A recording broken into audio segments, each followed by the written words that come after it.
All right, everyone, welcome back to another episode of The Sportsman. We've got Michael here. Missed him. Happy Good to be here. holidays. Good to be here. Happy New Year. Happy New Year. Happy New Year. Joseph, good to see you again. Guys, let's jump right into it. I'm starving. I just got off a plane. I literally walked through the door for the first time in a month. I have Postmates coming. Might happen in the middle. I'm What'd you starving. get? I'm What'd you sorry. get? I got a big old pizza pie. I got a Oh, big good. pizza pie. New Oh, York Plain? style. from No, I where? got pepperoni.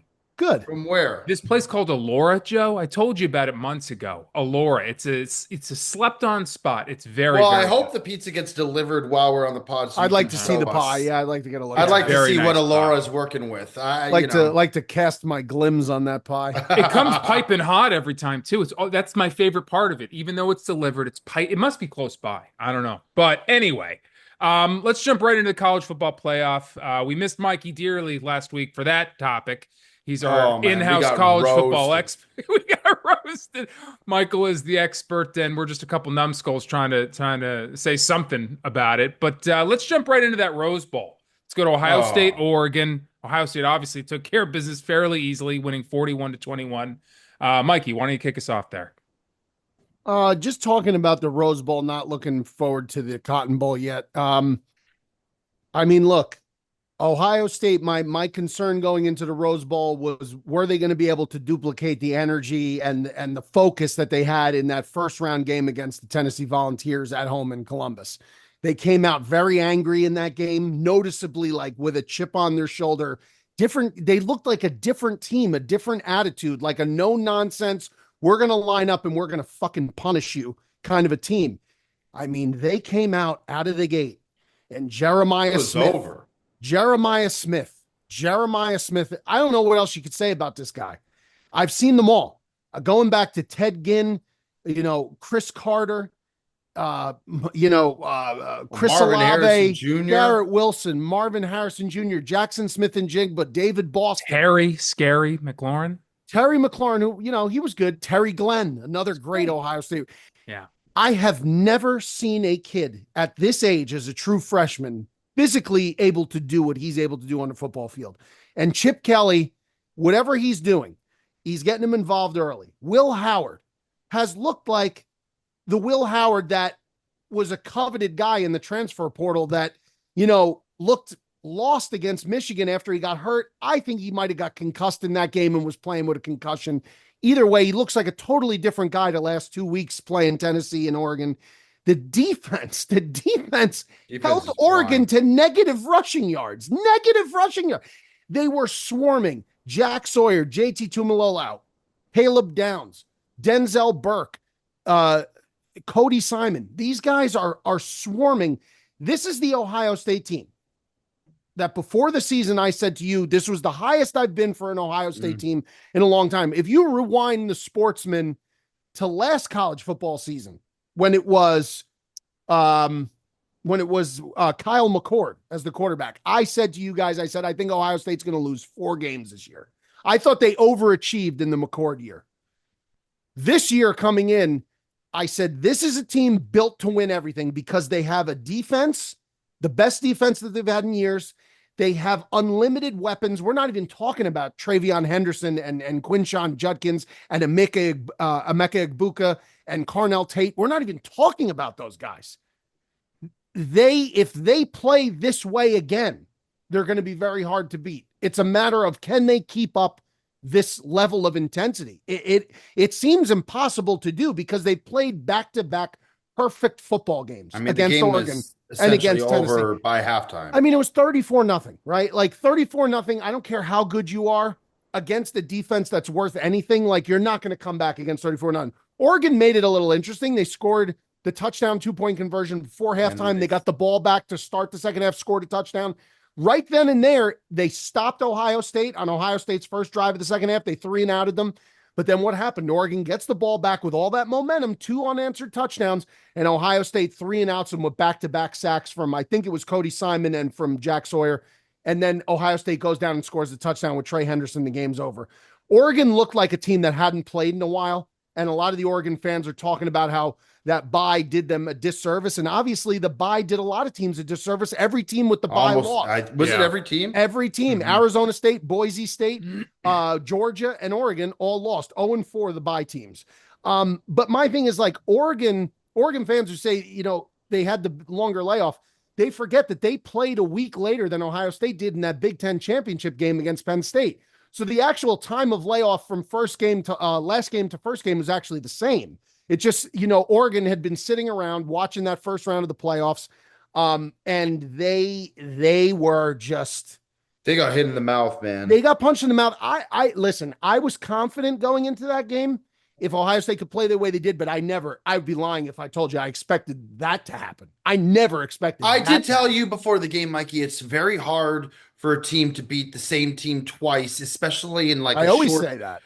short span of time. Just because, especially with tape and everything that they have nowadays, like the first time you play a team, you can run different plays or you can come out with something the team doesn't expect. The second time around, it's very hard. And normally what you see is the better team come out on top, whether or not Ohio State, if they played them a third time, would do that again. They were just by far to me the more dominant team. And I tend to think now, Mikey, before the game, I put a future on Ohio State to win everything. I think, honestly, if you guys beat Texas this week, I just don't see a world where you guys would lose to either Notre Dame or to Penn. I mean, Penn State, you guys have dominated them for, it seems like, forever. And then Notre Dame, I don't believe Notre Dame's got the, I don't believe they've got what it takes to win it all. But Ohio State, to me, this was probably their biggest test, and they came out in a way that was just insane to watch. And it kind of makes you wonder, like, what the fuck was happening Against in that Michigan? Yeah. Like, is it in their for heads sure. at this Yeah, point? I think it is. I think it is. Again, they tried to play Michigan's game. They played right into Michigan's hand. They're trying to play smash mouth ball Almost against like Michigan. Day is just overthinking He things. is. I think that game has him in a fucking blender. I think Michigan right now has Ryan Day in a blender. But the bounce back and the answer has been tremendous. You look at a team, and everyone wants to talk about Jeremiah Smith in the offense, but I go back to the defense. They sacked Dylan Gabriel 8 times.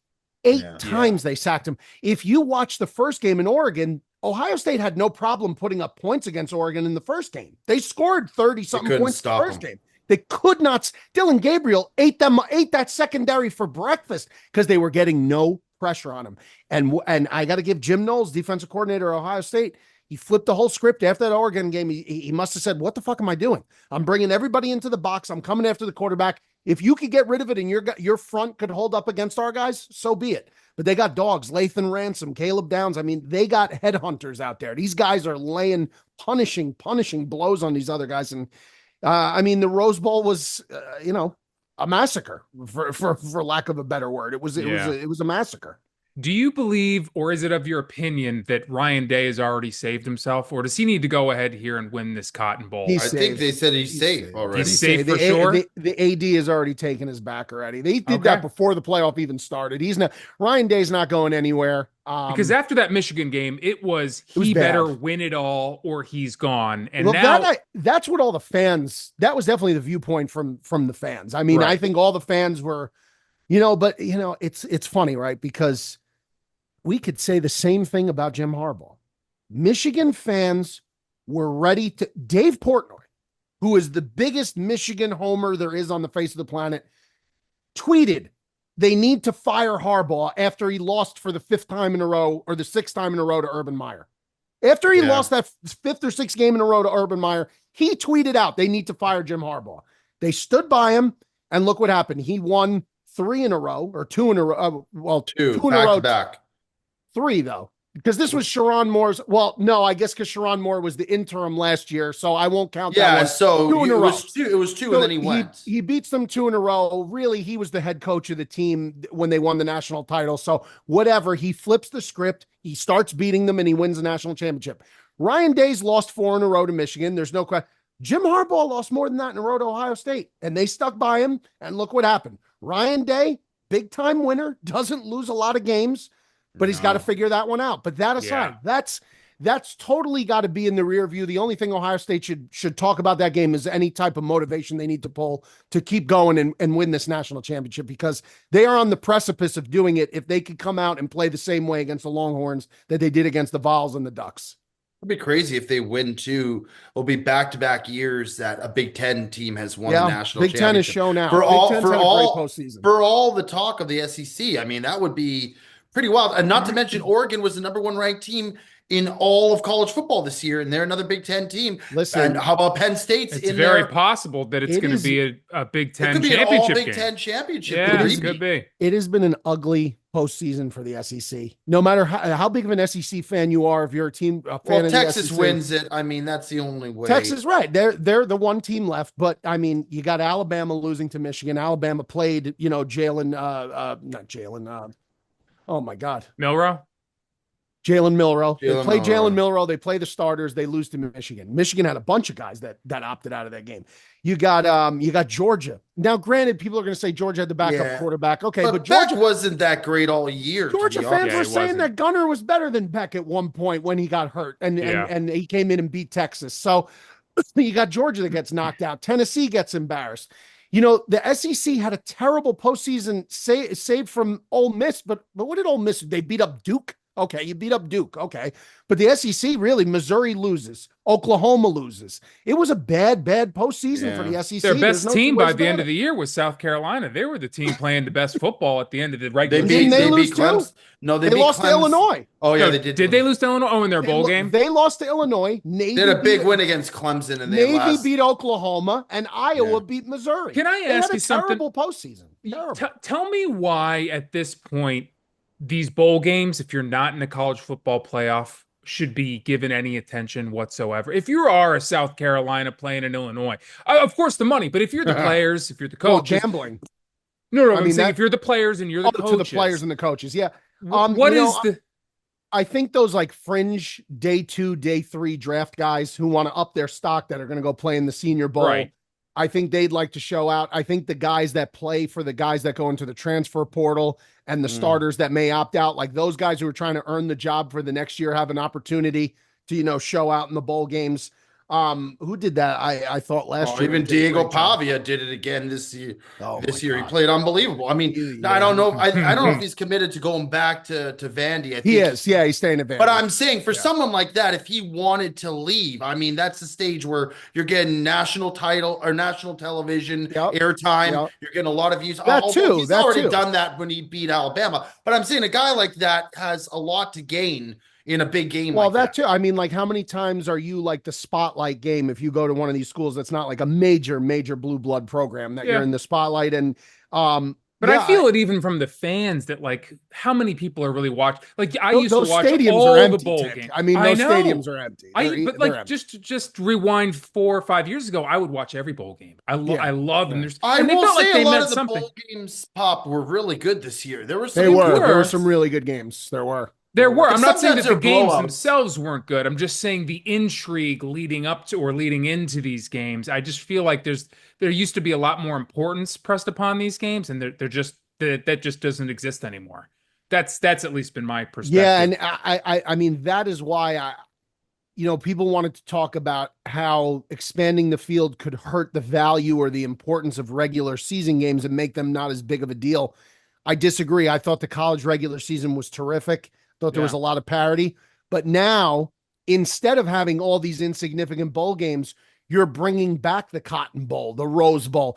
If if those games aren't selected for the semifinal in the national championship when it was only 4 teams, those games became the Cotton Bowl last year. Ohio State, Missouri. Who gave a shit about it? Ohio State's quarterback had transferred already. You had Devin Brown playing quarterback instead of Kyle McCord. It was a meaningless game, but now it's like you're getting all these games now. Again.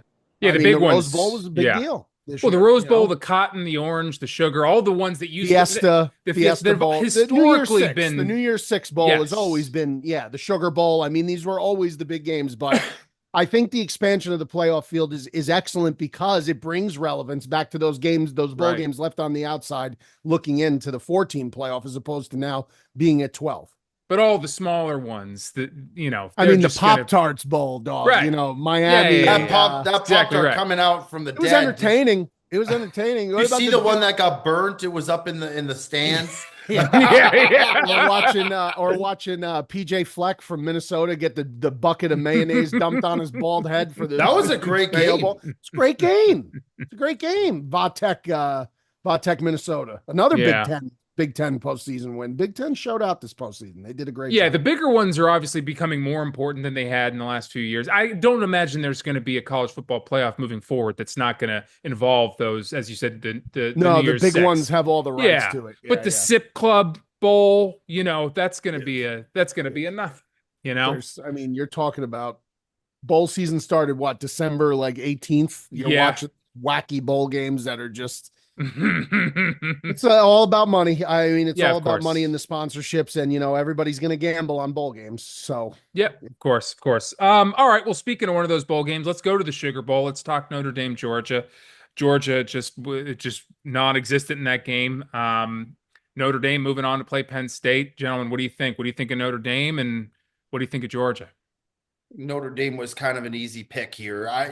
I don't think anybody really expected Gunner to really do. I mean, to be fair to him, I thought he played quite well. But at the end of the day, the line just could not stop Notre Dame's defensive line and their Tough in the pressure. trenches. He was getting pressured, he was getting sacked, he was getting hurried, and they did not give him the protection. He actually made some great throws downfield. I thought he played really well. couple drops, big drop. Yeah, some big drops. 86. But yeah, you know what, Notre Dame, it's interesting because when they lost to Northern Illinois, I think it was so early in the season, but everybody kind of said, that's it. You can write them off. The season's done. Since then, they've gone undefeated. They've been a great team. They haven't lost. Yeah. Freeman, it looks like he's got this team, dialed in. Do you like Leonard as a quarterback, Mikey? I feel like He's limited. He's limited. He's good at what he does, but if the run game is stopped, I feel that's the way you shut this team down. Because if they can't run the ball, I don't believe that he's got what it takes to literally go out and win a game for them. Yeah, Jeremiah Love and Jadarian Price for Notre Dame, the running back tandem, and then Leonard with his legs. But if you're forcing Leonard to have to beat you from the pocket, you're in a good position. But the thing is that Notre Dame's strength is the offensive line. They lost their left tackle and their center for the year, I believe, earlier in the year. Notre Dame has battled injuries. And Joe, you said the D-line got a lot of pressure, which is incredible considering they lost Riley Mills, who was their best defensive lineman against Indiana in the first round. They lose him for the whole playoff. He was their most outstanding D-lineman, but they still were getting pressure. This Georgia team, that game tick, I thought that the entire game script flipped in the end of the first half. And it's not because obviously of the strip sack. It's because of what led up to that strip sack and what Kirby Smart did, which to me was, I just didn't understand it. Notre Dame had the ball lining up to kick that field goal before halftime with 43 seconds left on the clock. And Georgia, tie game 3-3, anybody's game. They know Notre Dame's getting the ball to start the second half. Kirby Smart had it in his mind that no matter what happened, he was going to press and try and score on that last drive with 43 seconds left. But he goes and burns a timeout as the kick is about to happen when the clock's already stopped. I just don't believe in trying to ice a kicker in the first half of a game that's tied 3-3. I don't see why.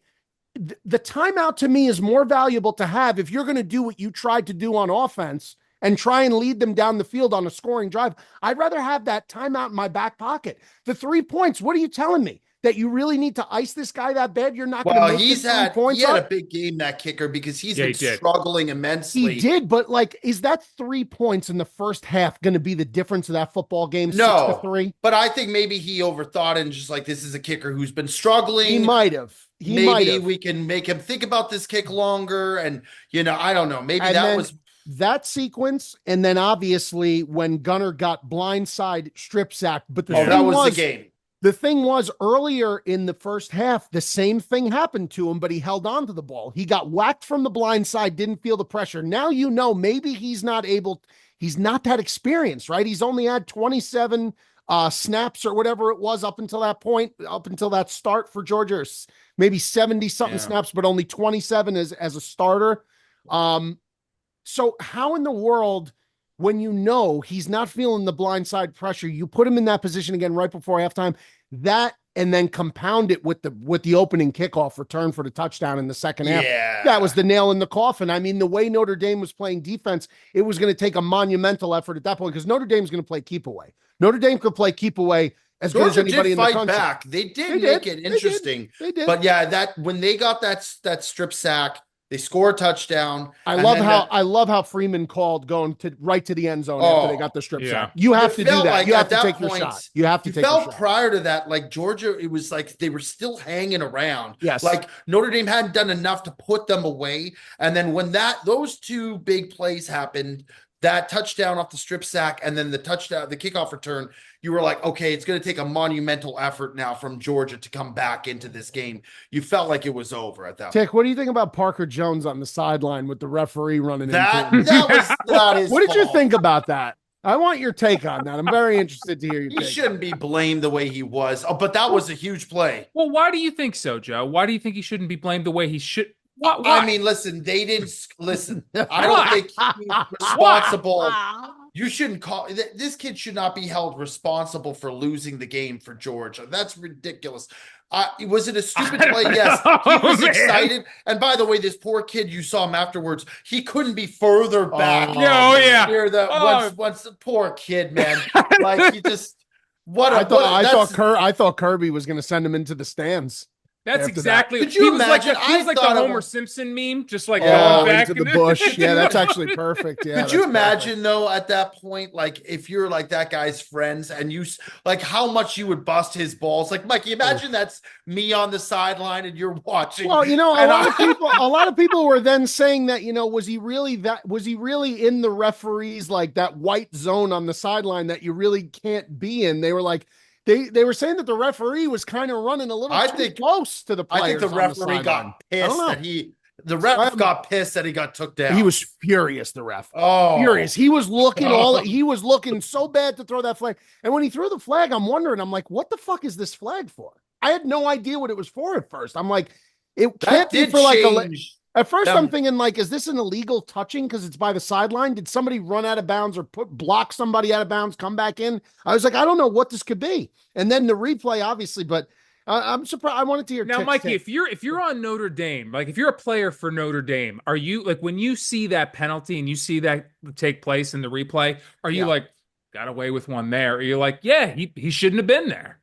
Yeah, I'm just taking the penalty. I mean, I won't even care what it's about. But if you're calling a penalty on the other team, great. I don't care what it is. I don't give a fuck if it's the wrongest penalty. If you're playing, I mean, you can't care. You can't care. Yeah, I just. Do you think he was running too close on the sideline? I don't know. I mean, I just don't think you can blame this kid. Moment. It was such a comical moment because the kid was in like street clothes. It was just he was wearing bad, a jersey bro. with nothing underneath. He was so excited. This kid got destroyed on the internet. Destroyed on the instantly. It wasn't even like it was the next day. Instantly, memes were out. Like the internet nowadays is just if you fuck up, the memes are. It doesn't even take 5 minutes. It's insane. It's insane. But the good thing is then someone will do something next week and that'll be gone. No one will remember. Joy Taylor took all the attention.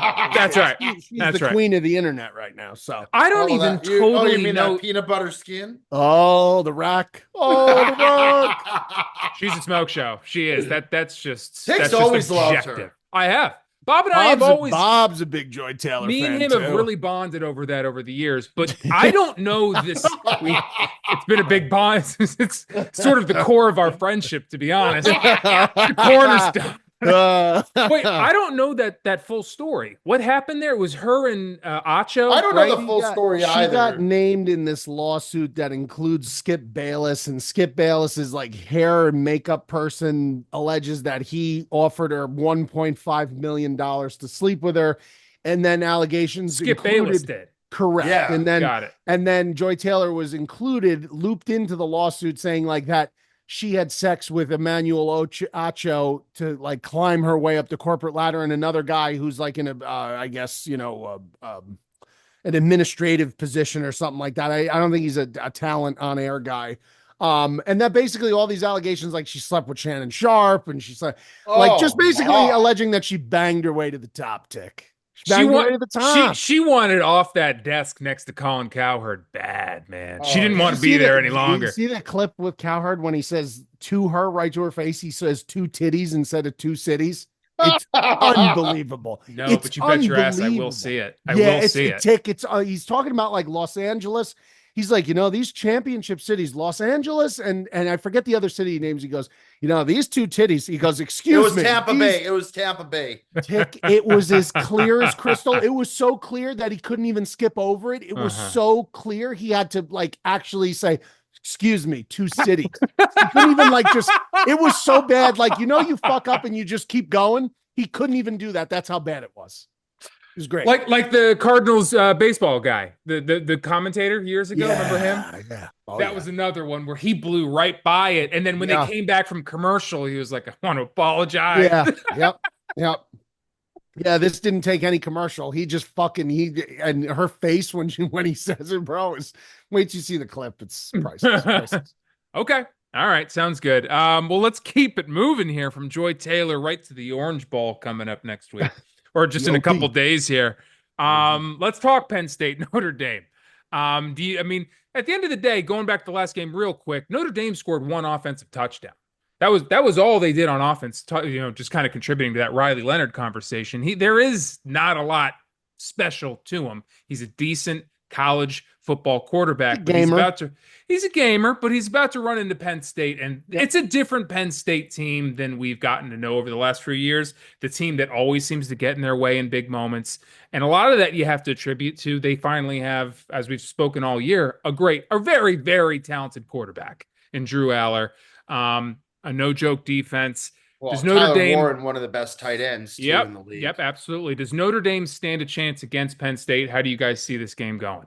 Oh, they definitely stand a chance. It's just going to be a very interesting game because I think these are two teams cut from a very similar cloth. Two teams that like to run the football. You got Katron Allen and Nick Singleton for Penn State. That's a great duo. You got Jeremiah Love and Jadarian Price for Notre Dame, another great duo. You got a running quarterback in Riley Leonard. You got two really good defenses, two teams tough in the trenches. Penn State, I fully expect Abdul Carter to play. Abdul Carter, you're talking about a top 5 draft pick probably in this upcoming draft. That's how special he is as an edge rusher. The difference for me in this game, and I've backed Penn State for a while now, since they lost to Ohio State, I saw a little bit like I said on the Sportsman, I said in that Big Ten championship game, I said, if they let Aller cut loose and they open it up a little bit and they stop trying to be who they've been for the last 3-4 years, stop being so conservative and let him rip a little, that it would behoove them. Now, the problem was the defense was fucking non-existent against Oregon. They were, It was very uncharacteristic of them. But again, Oregon could do that to anybody. Oregon's that talented offensively. They could do it to anybody. They did it all year. This game, I think Notre Dame certainly can beat them. It was a 2.5 point spread. Now it's down. I'm looking at it right now live. It's 1.5. Yeah. Notre Dame giving 1.5. I like Penn State only because if this becomes a matchup where eventually the quarterbacks have to make plays with their arms, I favor Drew Aller there. And even though I don't trust any of the Penn State receivers, Joe mentioned him, Tyler Warren, probably the best tight end other than Loveland from Michigan, probably the best tight end in the country. Might certainly be the in best the player on the field at any given time. I think Carter personally is the best player on the field in this game, but I do think Warren's tremendous. Again, if it comes down to quarterbacks having to throw the ball, I just think that's where Penn State has the edge. And, what's more impressive, Penn State beating SMU at home and then beating Boise State, or Notre Dame beating Indiana at home and then beating Georgia with a backup quarterback, a Georgia team that wasn't one of the Georgia teams of the last 3-4 years where they were iconically excellent, right? They weren't a Georgia of the past couple of years. Close game. I think it'll be a close game. I think it'll be a dogfight. I think it'll be a lower scoring game. But, I just feel like I'm going to go with Penn State. But I think, Joe, you said, or Tick, one of you said, can Notre Dame hang? I think Notre Dame could win the game. I think Notre Dame could easily win this game. But gun to my head, Aller to me is the difference. He's an elite recruit. He could play at a higher level than Riley Leonard. But is Notre Dame going to bully them? Notre Dame could bully this team. They could. Anyone's game. I'm not one to normally talk like I know college football much, because compared to the NFL, I know very little. But I'm actually going to make this my game of the week. I know that we're not at that segment yet, and I'm taking Notre Dame money line. There you go. Whoa. There you go. That's not a wow. inspired football, dog. I truly believe that this team is ready to make a championship, and I think they're going to run all over Penn State. And I think that I don't believe in Franklin. I really don't in a big game. You mentioned the two teams that they beat to get here, Mikey. I mean, that's tough. It's certainly tough. They had a very easy path, and everyone knew that. You got to beat who's put in front of you. Yep. But Boise State, I'm sorry, man. That's not a team that's like. Well, SMU really was like having a fucking bye. was also. I mean, like having a bye. So I think Notre Dame has been on. I said it earlier. Since that loss to Northern Illinois, they have played great football, and I think that they are ready. I don't think that they're capable of beating Ohio State if Ohio State plays how they can, but I think that they can beat Penn State. That's my game of the week. I'm taking the money line. You don't want to give the 1.5. No, he doesn't have to. I mean, money line's no, you don't have minus 118. It's nothing. I mean, that's no juice at all. What's given the points? Is it just 105? Minus 108. So 108? I mean, what is that? $10. I mean, it's for $100 better. But yeah, I don't mind that pick at all. I think Notre Dame. Again, like Joe said, if Notre Dame comes out and they play the way they did, and this kid, Jordan Faison, I think is probably a better wide receiver than anything Penn State has. He's a dual sport athlete, plays lacrosse. He looked very impressive against Georgia, twitchy athlete. Their run game, I mean, it's going to be a really good game. It's going to be an old school kind of a football game, I think. But my difference, why I would take Penn State money line, like I said, is just in the pocket. Aller is just talent-wise is just better than Leonard. But to Joe's point, they might not have to even get to the point where they have to use Leonard out of the pocket. They may just fucking run all over Penn State. They're going to run the ball a lot, or they're going to try to run the ball early and often, I think. Yeah. Well, everyone knows. Who do you like, Dick? Do you like Penn State? I like Penn State in this game. I think it's a different Penn State team. That being said, I do agree with you. Ever since that, what was it, week 2, week 1, week 2 loss, they've been a very good football team. But I just think I think it will end up being some sort of a shootout. I think Notre Dame's going to have to do more than run the ball. I think if they go down a quick couple scores, not saying that's a big if, but if that happens, they're going to have to ditch the run game pretty early on, and they're going to be forced to put Riley Leonard into positions I don't think he's going to want to be in. That's just, again, like you said, Joe, I don't claim to be a college football snob. I don't know a lot. It's true, but I do think that Penn State's built a little bit different this year. I like Drew Aller. They've been letting him off the leash a little bit. I like him. I like him especially with the plus 1.5 here. Now let's move on to the Cotton Bowl. Ohio State's favored by 5.5 points. But real quick, I just want to show this. See that pie? This pizza pie. Well, that's good looking pie. It's a Florida pie. I think it's pretty good for Florida. Yeah. Okay. All right. Anyway, Texas, Ohio State. Ohio State favored by 5.5 points. Gentlemen, what do you expect? Who do you like? Well, it looks like it's back up to 6. Back according to to DraftKings. Yeah, according to DraftKings right now, live line. Right. I did see it dip to 5.5 earlier, Tick. Okay. Look, I'm going to be 100% honest. This game worries me more than the Oregon game for Ohio State pregame. It does.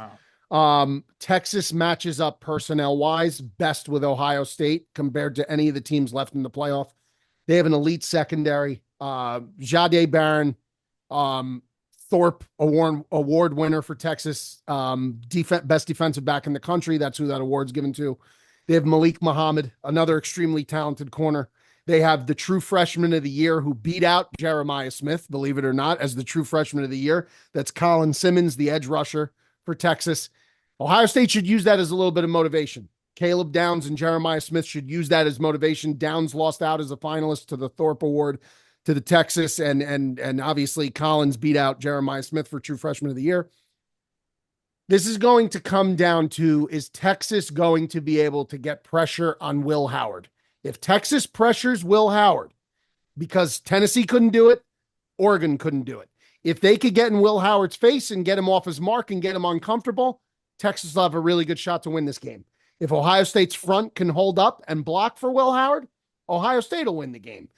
That's what I think it comes down to. Quinn Ewers, former Ohio State commit, decommitted from Ohio State, left Ohio State to go to Texas. Very good storylines. Sarkisian, a really good coach. I think it's a lot of points. I think it's a lot of points. So if I gun to my head, I'd take Texas plus the 6. I wouldn't advise to take Ohio State minus the 6. I'm hoping, obviously, that Ohio State wins this football game. So I can't sit here and say I think Texas is going to win. But I'll say this now. This is the best matchup for Ohio State in terms of like being the toughest matchup in the playoff, in my opinion, because the positional groups, I think, line up the best. Texas has the weapons on offense, too. You know, they got Matt Golden. They got Isaiah Bond. Those are two guys that can fly. Archie Manning at all? He didn't see him last game, and I was wondering where he was. I don't know now.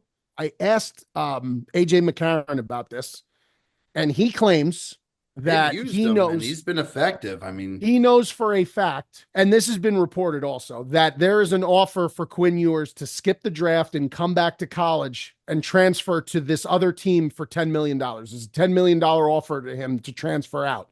AJ, now that's a true story. That story's out there, but nobody knows who the team is. McCarron is claiming that he knows for a fact that it's one of the remaining teams in the playoff. So it's either Ohio State. It can't be Penn State because Aller's coming back. So it's either Ohio State or Notre Dame is going to offer him $10 million to come and skip the draft. So his theory as to why we didn't see Arch Manning was that Texas is obviously aware of this and they don't want to take him out or make it look like he's going to be in any jeopardy to lose playing time. How true that is, I don't know. I know AJ's got, obviously, he's tied into college football a lot more than I am. He fucking won 3 national titles at Alabama. So, I mean, he's got more connects and avenues of conversation there. But, again, Ewers, to me, he's very, very hot and cold, Quinn Ewers. Yeah, so, he's inconsistent. He's inconsistent, and Ohio State's defense has been playing at such a tough level. But again, if Texas gets after Will Howard, that's going to be their recipe. So if they get after Will and they could force him into making a couple mistakes, which he's shown that he's made a couple this year. He's been playing excellent of late, but this is a different animal. This Texas team is a different animal. They have good running backs. Blue is a great running back. Quintravion's a good running back. So this is going to be a classic. I think this is going to be a classic football game. I really do. I certainly don't expect Ohio State to keep doing what they're doing. It's just not possible. I mean, they're going to blow Texas out? Like, I can't see it. I think it's going to be a slugfest. I think it'll be a field goal game. So? I'm hoping Ohio State wins by a field goal. That's what I'm hoping. Mikey, if Texas plays the way they did the second half of that game against Arizona State, I can't see them staying on par. Now, I know every game is different. I know game to game is different, and you can't look at one. I look at how dominant Ohio State has been with 2 teams. The last 2 teams, Oregon and Tennessee's no slump. They're no schleb. They're a good team, and I look at how Texas barely gets through Arizona State. I was really hoping Arizona State won that game. Oh my God! I was really pulling for Arizona State, but that would have been a cakewalk. Not a cakewalk, but I mean, Arizona State's a tough little team. One player on offense doing everything. Quarterback Sam Levitt played pretty well. He was played well, but pocket. Scatterboo was just Scatterboo is unbelievable. He's tremendous. So, but I go back and I talk about how they finished that game very poorly. You mentioned Quinn Ewers, very hot, very cold. He's prone to making mistakes. I mean, he's prone to throwing an interception a game, in an untimely manner. I'm going to take Ohio State I'm going to take them to cover here. I think that they're going to win the game, but I also think they're going to cover the 6. From your mouth to God's ears, Joe. I hope so. I have them winning it all, man. I really do. So do I. This is, I just like in the back of my mind as a fan, I'm just like, it almost seems too good to be true. It's gone too perfect. It's gone too perfect. We talked about it before, like the road that they had to go to win.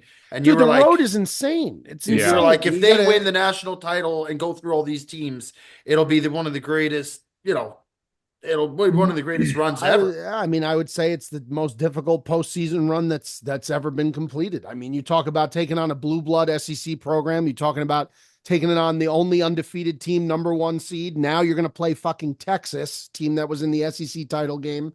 And then potentially, you still got to play a Notre Dame or a Penn State. I mean, Do you think it's at all detrimental that they're playing in Arlington? Ohio State fans, they said, got allotted 14,500 tickets. They sold out almost instantly, or 12,500 tickets sold out instantly. But I'm sure the Texas, it's going to be It's got to be dominant Yeah. Texas Yeah. fans. Of course. Yeah. I mean, Has to be. listen, anything that's added fuel to the fire to motivate this team. I think the whole key with Ohio State to me is keeping these kids interested and having them motivated to the umpteenth degree, keeping that fire in their belly, not letting them drink the rat poison, as they say. Like, after the Tennessee and the Rose Bowl game, it's kind of like everyone in the country's blowing Ohio State. And on the one hand, I love it because that's my team and they played so perfectly. But on the other hand, I know what that could do. You could get a little lax if everyone starts telling you how great you are and how you're the team to beat and now you're the best team. It's like, don't believe any of that shit. My message to the team would be, don't fucking buy that for a second, because 4 weeks ago, they had you left for dead after you lost that game to Michigan at home. Okay. That's the attitude you should sustain through the rest of this playoff. Forget about the Rose They Bowl. got to keep It playing means with the nothing. chip on their shoulder. That's it. That's it. And that's supposed to be good coaching. That's what a good coach will do. And I mean, for you. listen, I saw the locker room shit at the Rose Bowl with Ryan Day. This guy this guy was on fucking Really? another level screaming at the, yeah. It looks like it's fucking warfare, which, listen, bro, you're going to win a national title and you got to win 4 games to do it. That's the attitude you got to have. I mean, it's not 2 games, it's 4. It's a lot. It's a lot. Yeah, it is. It's Let's roll it back to Quinn Ewers just for a second. Sure. If what you heard is true, that one of the teams that offered him this money is still in, which leaves 3 teams because one's not Texas, obviously. Right, but Aller is coming back, so it's not. Correct. That's what I'm saying. Penn So State. if we're going to deduce, it's not Penn State. Right. Ohio State, don't you guys have a #1 QB in the Number in 2 line? QB in the country recruit. That's Yeah.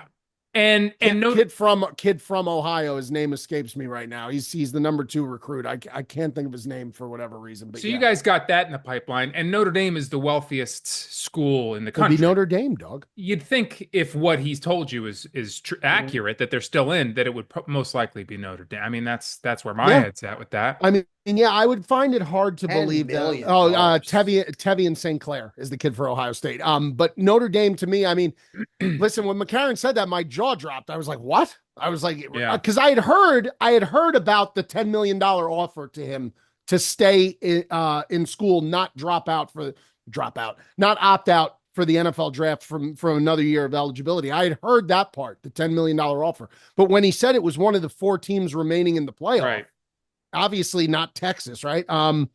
That to me was very, very surprising. So yeah, Notre Dame, I mean, listen, he'd be the best quarterback they've had in, I don't know, since Brady Quinn. That's what I was going to say, Brady Quinn. Yeah, since Brady Quinn, gotta be. Yeah, absolutely. All right, now let's just do a quick prediction, because obviously it was everyone was sitting on the bench there for the NFL. We'll get into the playoff predictions in a little bit here, but who do you guys think will play in this championship game for college football? Think it's Ohio State, Penn State? Think it's Texas, Notre Dame? Who do you guys got? Ohio State, Notre Dame for me.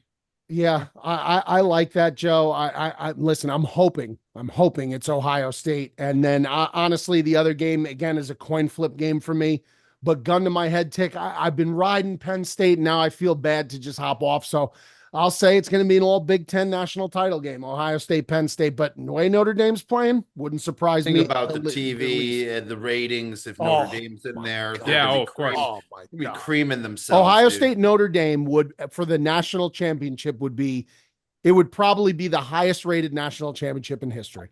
Yeah, I mean, Notre Dame's Probably. got such a crazy following, and so does Ohio State, that I know Penn State's big, but like Notre Dame's on another Notre Dame level. is, Notre Dame. It's on And another the first year level. of the playoff, it's already going to be big regardless. Yes. And then, yeah, you be throwing those two teams, it's going to be crazy.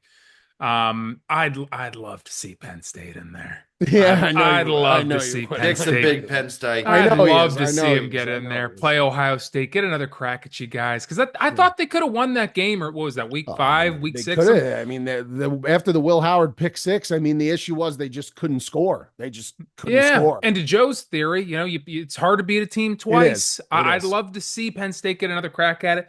Gun in my head, though. I don't know.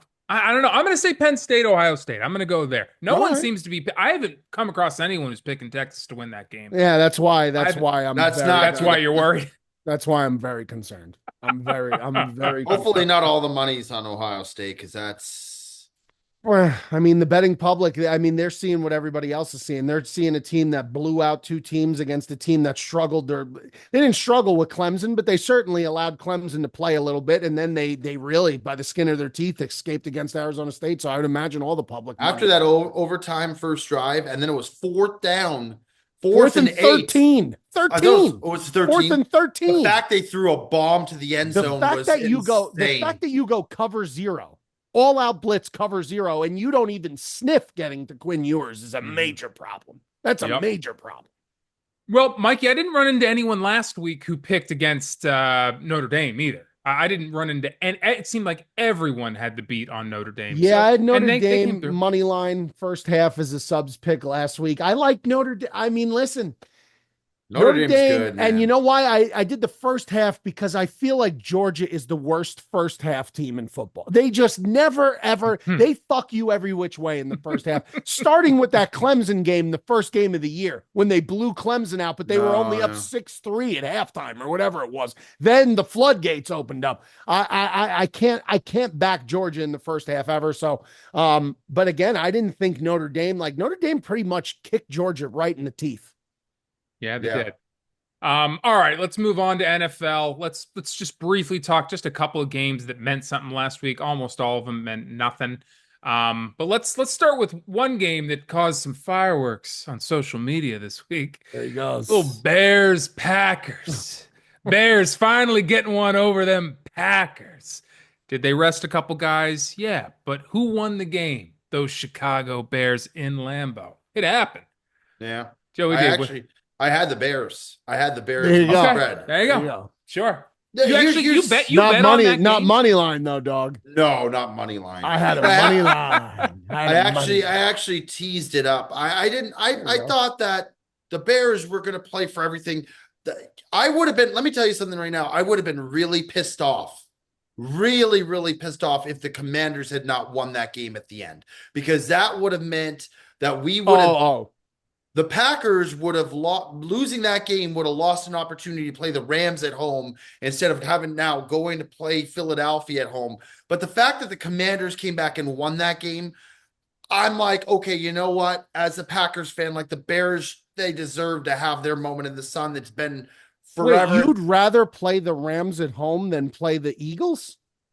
They would have played the Rams in LA, or they would have had to play the Eagles in Philly. Well, they're playing the Eagles in Philly.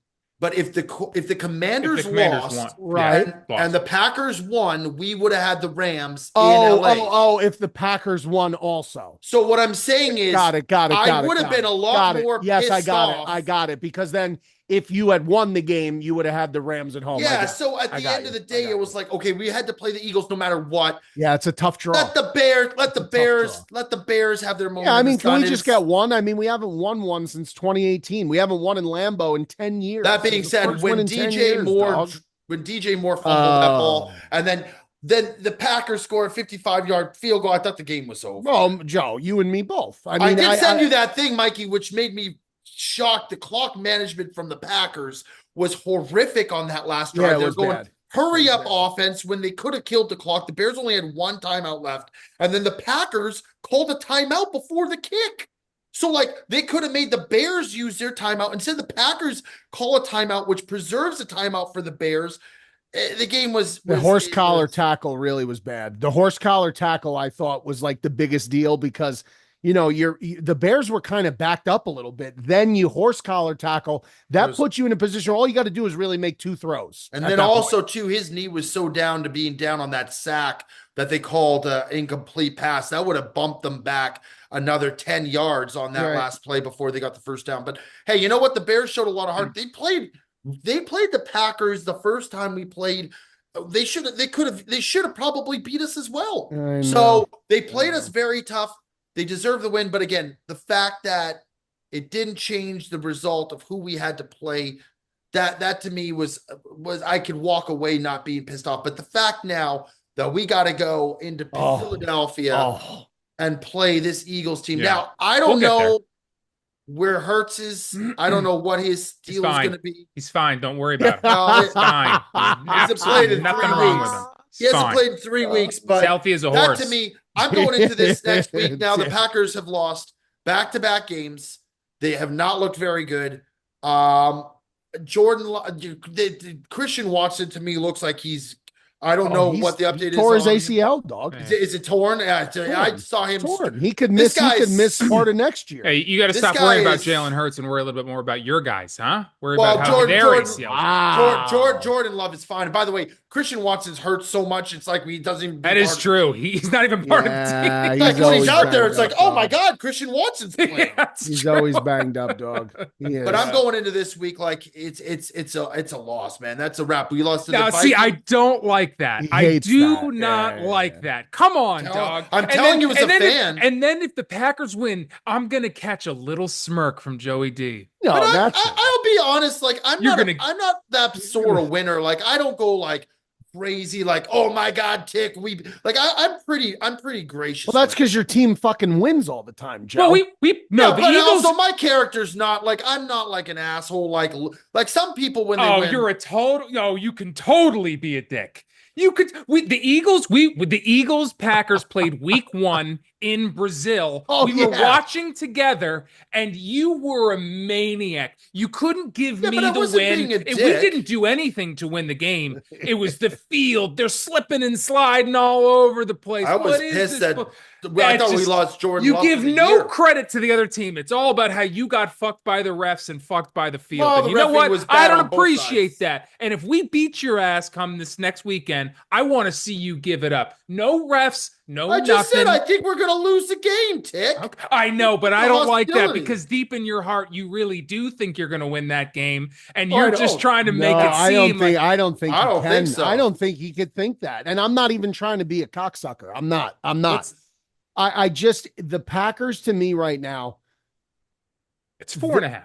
The best thing about the Packers right now, in my opinion, is really, I think their defense. I think the defense has been kind of carrying them a little bit. Games they have not been great either. I don't like what I'm seeing. The play calling from LaFleur is very confusing to me right now. I don't like it. I think he should be pounding Jacobs and using those tight ends. I think the tight ends. 2 games ago, he barely threw the ball. They were trying to run. They're trying to run the ball the whole time, and Jordan Love didn't get any reps. It's like, you went into halftime. The game was over. Is Jordan Love 100%, Joe? I think he's fine. I did not appreciate, by the way, these commentators making it sound like the guy got decapitated. Oh, he's wearing a jacket now. This could be the end. Yeah, he was so mad. They were going off about it. Like the guy banged his elbow. The commentators are making it sound like the guy just fucking dislocated his fucking throwing arm. Like it was not like. They made it sound like that injury that you saw to Aiden Hutchinson where his knee got blown off. That's what they're making it sound like, Mikey. It was ridiculous. Tell you what, the backup could sling a little bit. Malik Willis, yeah, but he's not. Yeah. He's not consistent at all. He stinks, but he can make like a throw here and there. Well, he played after that Eagles. A throw or 2 against the Eagles. He won 3 games in a row after he got hurt in the Eagles game. Didn't he? The Titans. Yeah, the Titans. Yeah, the Titans. Was it the Colts? It was a revenge game. It wasn't the greatest of games, but hey, listen. You said this before. If you can win with a backup, you take it. That's correct. Yes, that's correct. I don't care. Who you're playing. Tell you who can't win with a backup is the Chiefs. Carson Wentz. This guy's a fucking joke. I just want to say this guy's a loser. He doesn't deserve an NFL roster spot. Sure. He deserves to just go hunting somewhere. Like that's all you see on Instagram. He should focus on hunting. Go do that. That's what you're good at. We Okay. need those Chiefs, though, Tick. We need them. We do need those We Chiefs. need the Chiefs. All right, let's go to. I think there was only one other game that was really of any consequence this past weekend. You guys correct me if I'm wrong, but it was the Vikings Lions, and the Yeah. Lions absolutely Well, decimated. the Bucks and the Falcons. Right, the Yeah. Bucks and the Falcons. Yeah. But let's go first go to that Lions Vikings game because I Man. think a lot of people thought like, wow, these Vikings, Sam Darnold's still playing really well, and he is. So he's a friend of the program. We love him. They won 14 games this year. They were 14-3. Great season.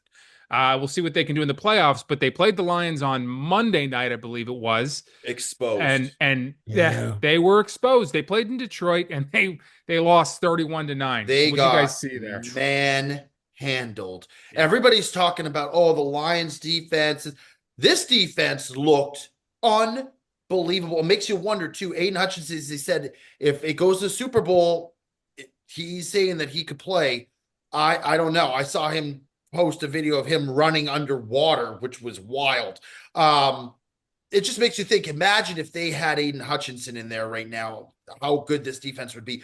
Zadarius Smith might be one of the pickups of the year that they got from Cleveland. This guy looked Him like and fucking Anzalone is another good one. Anzalone was flying like He always Rapunzel does. down Yeah, the I fucking. hate- I hate Oh him. my hate God, him. dude. He Yeah. was unbelievable. But Zadarius Smith, look, the whole line, like it was like they were on an all-out blitz every single play, and Darnold couldn't get the ball out fast enough. Even when they were coming, it was like he was hearing footsteps, and they just could not get a rhythm at all. I thought Aaron Glenn called an incredible Yeah, he game. did. He's great. He did. And every time it was like the Vikings would go all the way to the 3-yard line, and it was like they hit a wall. Like it was just like unbelievable. They played man-to-man defense and shut down Jefferson. It was some of the most dominant, like defensive, like play calling I've seen in a long time, to the point where it's just like, are the Vikings this bad? Like, are they really that suspect? No, Darnold was that bad. He was Darnold that was bad. bad, but He was like that bad. he also had no time to throw the ball, Mikey. Like he was getting fucking. I thought he held the ball far too long. I thought he was holding the ball for ages, and that was the problem. He would not let it rip. He was waiting for guys to get open, not throwing guys open, which I thought was the issue. I actually thought Minnesota, they were moving the ball. Like you said, Joe, they got down inside the red area. How many friggin' times inside the 5-yard line? And they just kept over and over and over, stop after stop after stop after stop, fourth down after fourth down after fourth. And he's missing these guys. He's overthrowing these guys. And I'm just looking at him like, well, Detroit's giving it to him. It's there. It's just he's missing these guys. Play He's just not calling. he's not making Play the calling from throws. Kevin O'Connell was very suspect as well. They kept throwing the ball. They wouldn't run it when they were down. Like, I don't understand. They would run the ball with Akers and Jones and get big chunks of yardage and get down inside the red zone, inside the They 10-yard bogged line. down, man. And I just think, like, why are you making the guy throw so many times when he's not on? It wasn't his 41 night. pass attempts. Dude, and, Yeah, and on too the many. flip side, I thought that the Vikings did a nice job against Goff. To be honest, I thought they forced him into a couple positions that were really bad plays from Goff. I thought he made a couple. The First half, problem they is played the very Vikings well. could not capitalize on it offensively.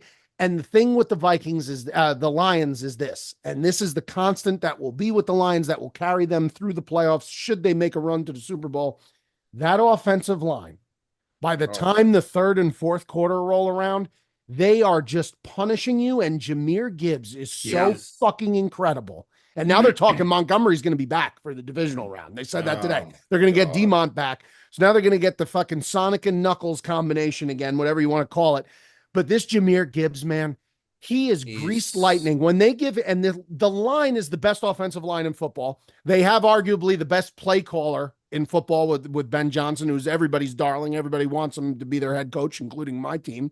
And it's just, it's watching, it's like poetry in motion with that Lions offense, man. And I don't even like Goff, like everyone always like, oh, get Not to after mention me they when have I a say hell of Goff a is just field goal kicker. average. Yeah, they Like- got a great field goal kicker. I'm not saying Goff's just average. I'm not saying that. He's a good quarterback, But when you have an offensive line that's that good, and you have an offensive coordinator that's that creative, and you have Amon-Ra St. Brown, and you have Sam Laporta, and you have Jamison Williams, and you got those two running backs, man, does it just make life so much fucking easier for a quarterback? It just does. And you see it. I mean, the Lions are just scoring at will. They're scoring at will, and they're going to be tough to stop. I do think that when they run into a team that can consistently play good offense, they will get scored upon, and they will get scored upon heavily. I do, Joe. I know you say it was an all-time defensive performance for the Lions. They did a great job in the red zone. I'll give them some credit for it, but I really, man, Darnold was so off. He was, and Joe, we were talking about it. We were saying like something doesn't look right. Like he's just like, when you're overthrowing guys, it usually means like you're a little jittery in the pocket, like you're a little overexcited. That's why all those balls are sailing on. He had Jordan Addison wide open in the end zone on a play designed for him. He missed him. He had Justin Jefferson open and he missed him. Like you can't, in the playoffs, there's no margin for error because you lose, you go home. So the Vikings, great opportunity to get that first round bye. They didn't get it, but I don't think that's going to be an easy matchup for them, Tick, against your Rams, against your Matty Stafford led Rams. Sure. Puka Nacua, they lost there once already. They lost there already this year. Puka Nacua is a problem for any defense. This guy is, and him and Cup got rested. They're going to be fresh. Kieran Williams is one of the better running backs in the league. Sure is. Absolutely. Yep. What Goff you going to get, or what Stafford you going to get? Well, Tick will tell you. Go ahead, Tick. Tell him. You're going to get Hall of Fame Matt Stafford. That's what you're going to get. He's a gamer, man. He's a gamer. He's been saving those legs for this very fucking moment. So, the one thing I'll say about it is it sucks that it took Montgomery getting hurt, but I've been begging for them to Yes, you have. To get this steady diet of Jahmyr Gibbs. Yes, you have. This guy is unbelievable. He's on my fantasy team. He's unbelievable. He's but wasn't that frustrating, Joe, to know all season he could have done this? But they handed the ball to Montgomery, and and he's still touchdown vulture. Yeah. Oh, I know for as a football team, that's the right thing to do, especially if you want a lot of years out of both of these guys instead of just running the wheels off of Jahmyr Gibbs. But what? Yeah, the most touchdowns in the league this year, and you don't think if he was a sole back, he would have another 5 to 7 touchdowns? Of course, easy. At least. As long as he stays healthy. That's the thing is 4 touchdowns last game. You'd rather run Montgomery into the line than you would Jahmyr Gibbs. Yeah, but Gibbs is good from the goal line carries too. I know he is. That's the thing. I agree. It's not like he can't get in. He runs hard. But I think they see him as like those guys who like spend their whole fortune on like a Porsche, like that's their whole goal is to get that Porsche, and they just drive it on Sundays. That's all they do. They don't. They're so afraid to get a scratch on it. It's like the guys that buy all the shoes and they never wear them. That's they put them up on a mantle. They don't want to scuff. Sometimes that's the way Detroit was treating Jahmyr Gibbs, and it's like this. You got to let the engine run on this thing. It's you got a Ferrari here. But I get it. They want that Ferrari to run for 10 years. They don't want to just get 2 great years out of him because that's what happens with a lot of these running backs. Anyway, it was good to see. Let's move on quickly before we move on to the playoff bracket. Let's move on just to the Bucs. They played the Saints. They needed to win that game to clinch the South. They actually made it interesting there for a minute. I don't know why. Minute, for fucking longer than a minute. Well, yeah.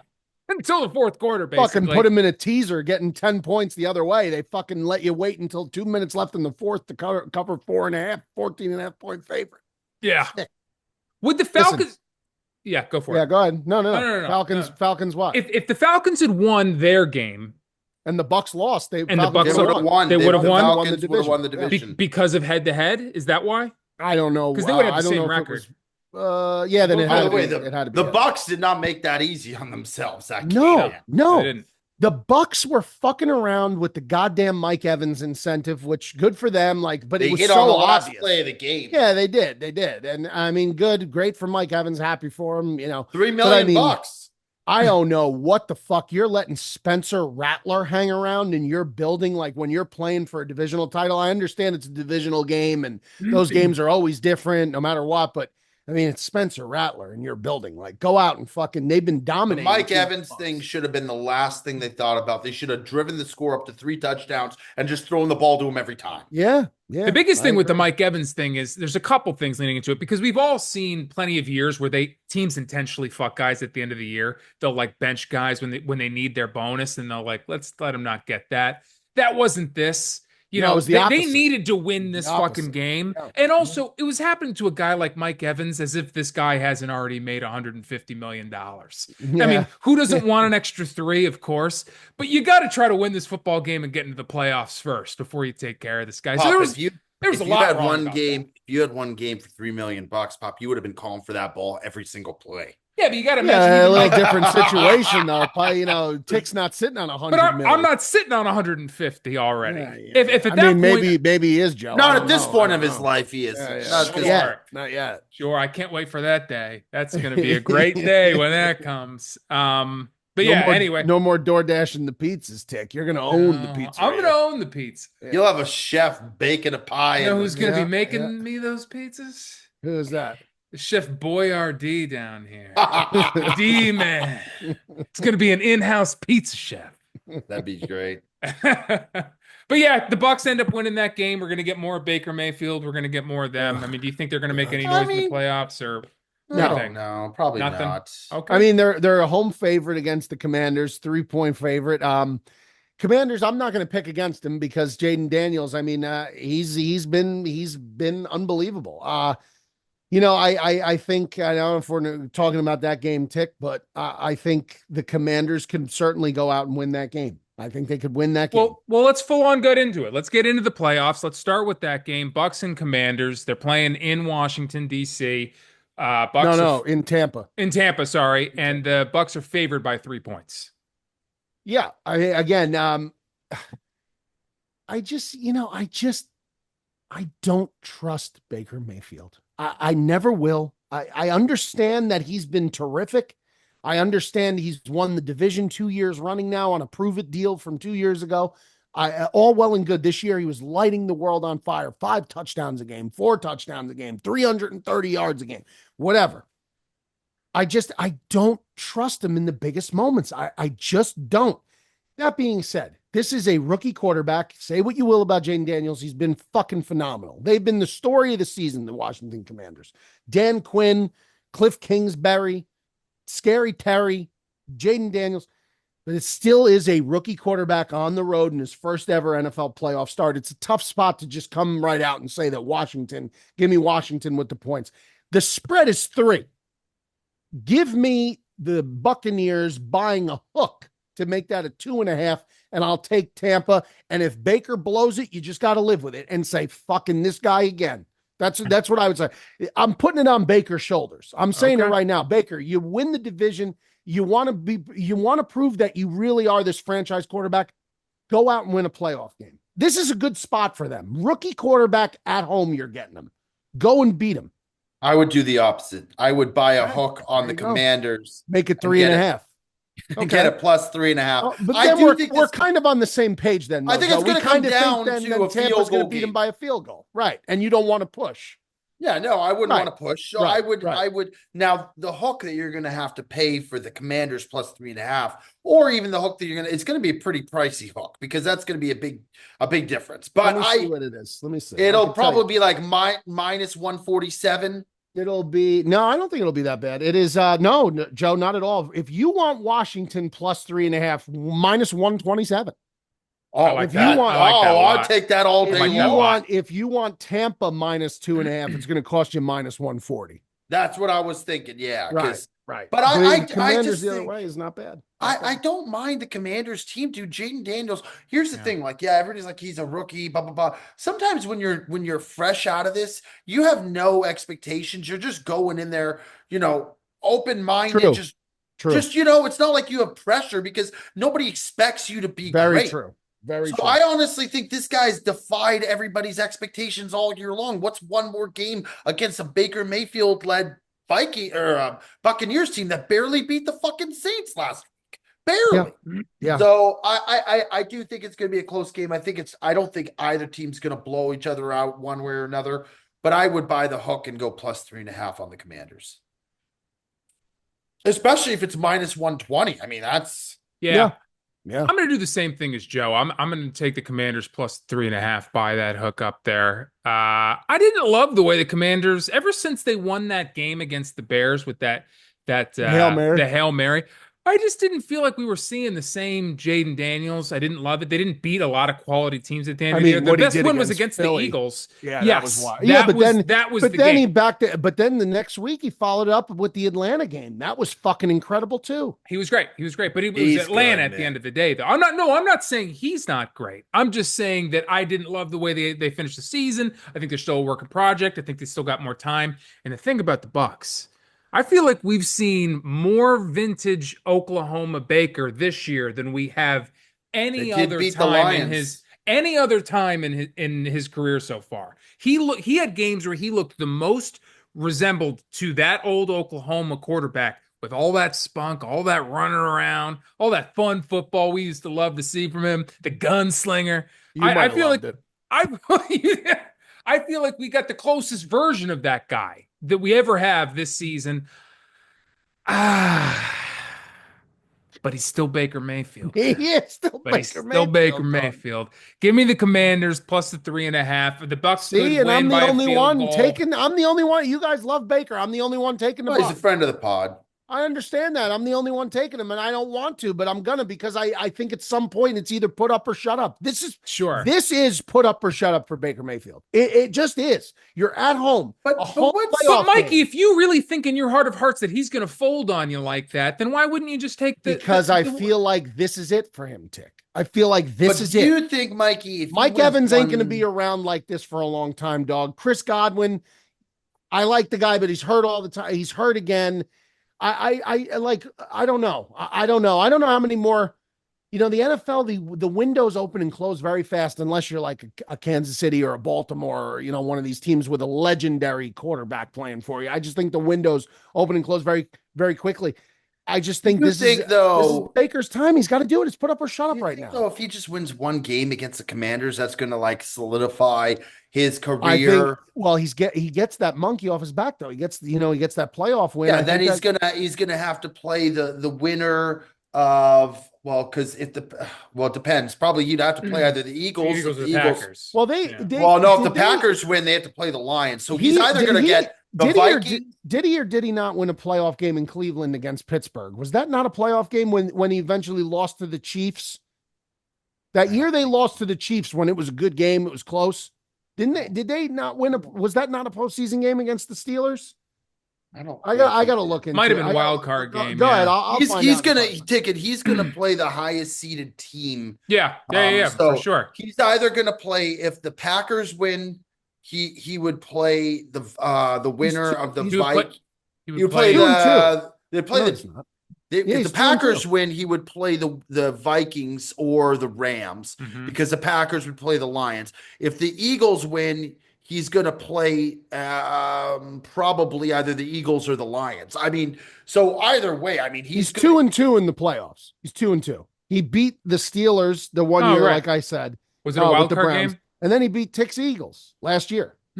Oh yeah, that's right. Right. So I mean, it's folded right. cheap I suit. forgot about that. Thank you, Michael. Yeah. So I'm going to say, Thinking maybe that's a foreshadowing of this year, maybe another. So you know what? He's used to winning wild card games. Why not win another one? Divisional is the one he's got to get the monkey off his back. So I'm going to take him to win the wild card game. He's done it before. But the way you're talking about him, Michael, it seems like you think he is going to fold. It seems like you're. It wouldn't surprise me, bro. I just think he's wildly inconsistent. So you would advise the listener to hesitantly put money on Baker Mayfield. Yeah, no, it would never be a play that I would put out. Ever. Okay. Let's just make that clear to the listener so that they're not. Yeah. No, it's not my game of the week. I can tell you that. Well, we will get one from you tonight. That's coming. Okay, let's bounce over to the AFC. Let's go to the 3 versus the 6 in the AFC. We've got the Steelers heading to Baltimore playing the Ravens. The Ravens are favored by 9.5 points, by far the biggest spread of the playoffs. Who do you guys like there? Steelers are done. It's a fucking season's over. They Okay. have been the worst team the last 4 weeks. Offensively, man, they are just. They can't they look like they had figured it out the last time they played Cincinnati. Fucking Russell Wilson had like, I bet the under. They had 400 and They something scored yards. 80. They scored like Oh 80 points. my God. And then you know what?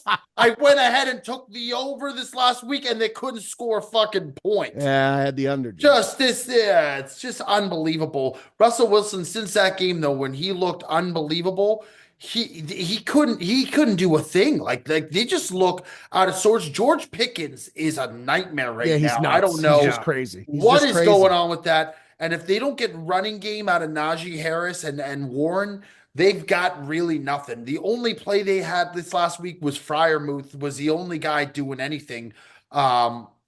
This team is in shambles, and their defense went from looking like one of the best defenses in the league to like they're getting low key kind of blown up. Like, Yeah, they are. They are. They are. I mean, TJ Watt, he'll make his splash plays, but Minka Fitzpatrick, haven't heard much of him lately. Outside of those two guys, like Cam Hayward, listen, I love Cam Hayward. Ohio State guy. I've been a Cam Hayward guy a long time. Cam Hayward is older than I am, I think. He's old. been around for a long He's time. been in the league for fucking ever, okay?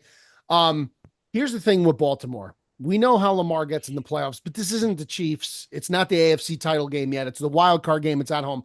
I will say this, not having Zay Flowers potentially, How hurt is he? he he sprained his knee. So he has a But he mild would knee be able to be back for the next week, probably. for divisional. They didn't even rule him out for this game, but I would be very surprised if he plays. Especially as a 9.5 point favorite at home. Maybe they'll let him dress and they'll test him and they'll keep him out there. And maybe if things get crazy, he'll try and play, but I don't know. That's the most reliable guy they got wide receiver wise.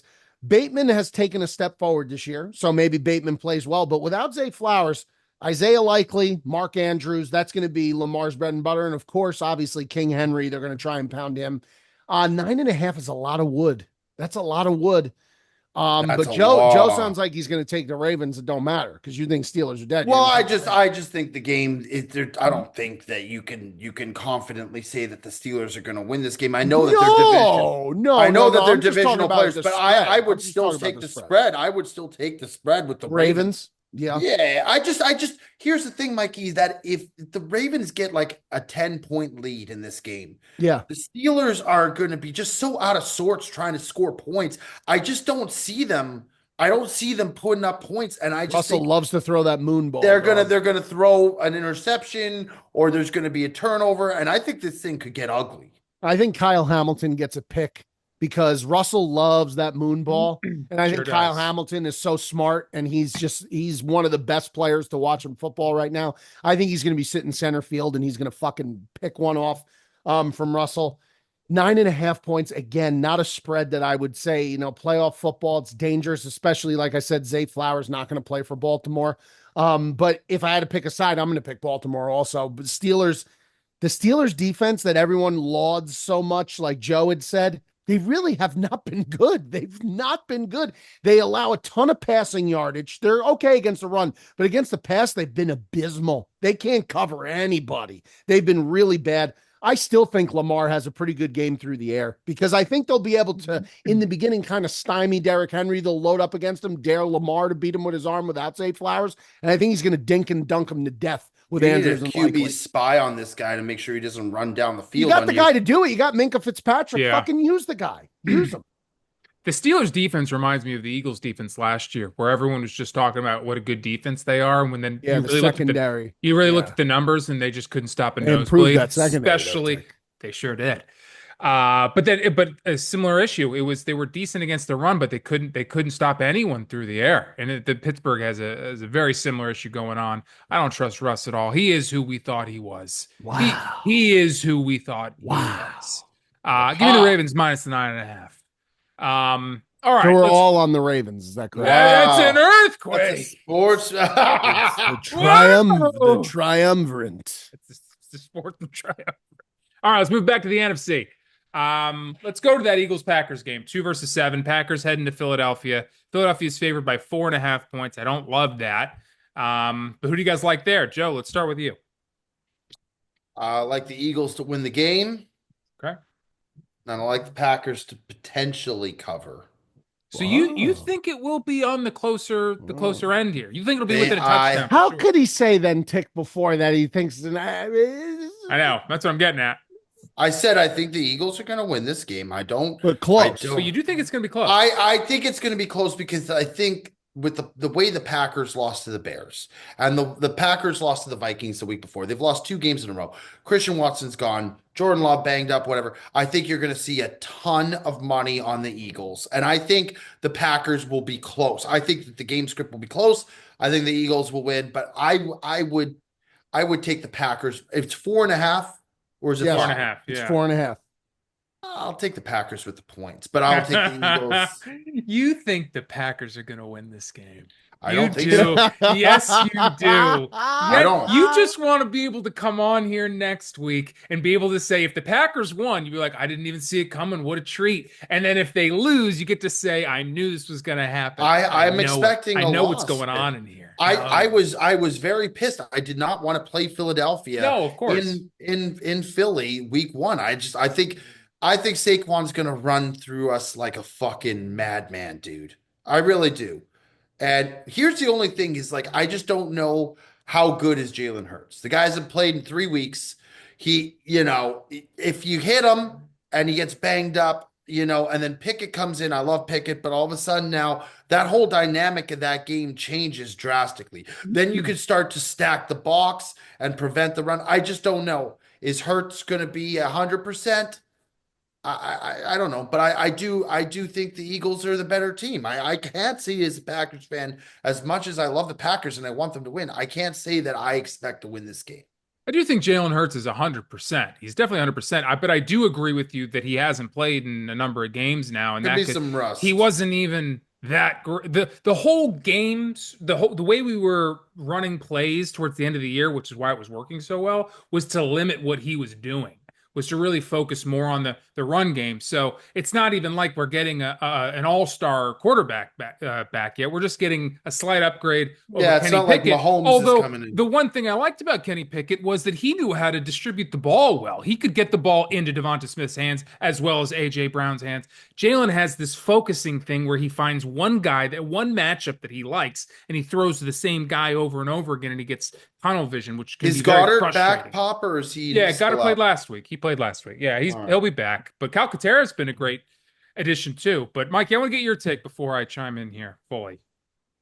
I mean, my take is that I think the Eagles are going to win the game. I mean, 4.5 points is a little quirky number. I don't like the number. I would actually feel more confident if it was Eagles -6. I would prefer that. 4.5 so weird. 4.5 makes me think twice a little bit. Here's the number I really like. You can make this my game of the week pick. I like under 45. I like under 45 in this game, and I'm going to tell you why. A lot of Two running. teams that are going to run the ball. They're going to run the ball. Philly's defense, I think, is the difference in this game. To me, the Packers are going to try their damnedest to run Josh Jacobs, but yeah. against Jalen Carter and against who's the other mammoth they got in the middle there, Tick from Georgia, big old Jordan. Yeah, Jordan. yeah. Right. Against those two guys, backed up, okay, by the linebackers and backed up by that secondary, who I think the secondary with Mitchell and DeJean and the other guy who's a total psycho, number 8. What's his name? He gets a pick every week. Ticket. Cam Taylor Britt. I know what you're talking about. DeJean? No, Cooper not DeJean Cooper is the rookie from Cooper Iowa. DeJean. Cooper DeJean. Great Poupon. You're talking about the other guy. I just can't think of his name. He Gonna played for the fucking kill me Saints. Yeah, Gardner, CJ Gardner Johnson. DJ Gardner Johnson He's is another guy. He's a glue guy. Mm-hmm.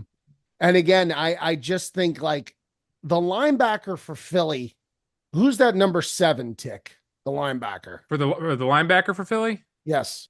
I don't know numbers for linebackers. Well, who's their linebackers? N'Kobe Dean. Is that who you're talking about? N'Kobe Dean. Yeah. N'Kobe Dean to me, I watched Also N'Kobe Dean Georgia. play. Yeah, I mean, they're all Georgia. That triangle in the middle. Mhm. N'Kobe Dean, to me, when I watch him, is the difference maker on the Eagles football team on the defense. This guy flies sideline to sideline. I think they're going to do a very good job containing Green Bay's offense. And on the flip side, the reason that I like the under, because what Ticket said and Joe said, Jalen Hurts coming back. He could very well be very rusty throwing the football, and it could be Good. He such a definitely could. run heavy game. And I just seen sometimes some of these games that Sirianni calls is like he's stubborn, man, and he don't want to open it up sometimes. Sometimes he does, but other times he doesn't.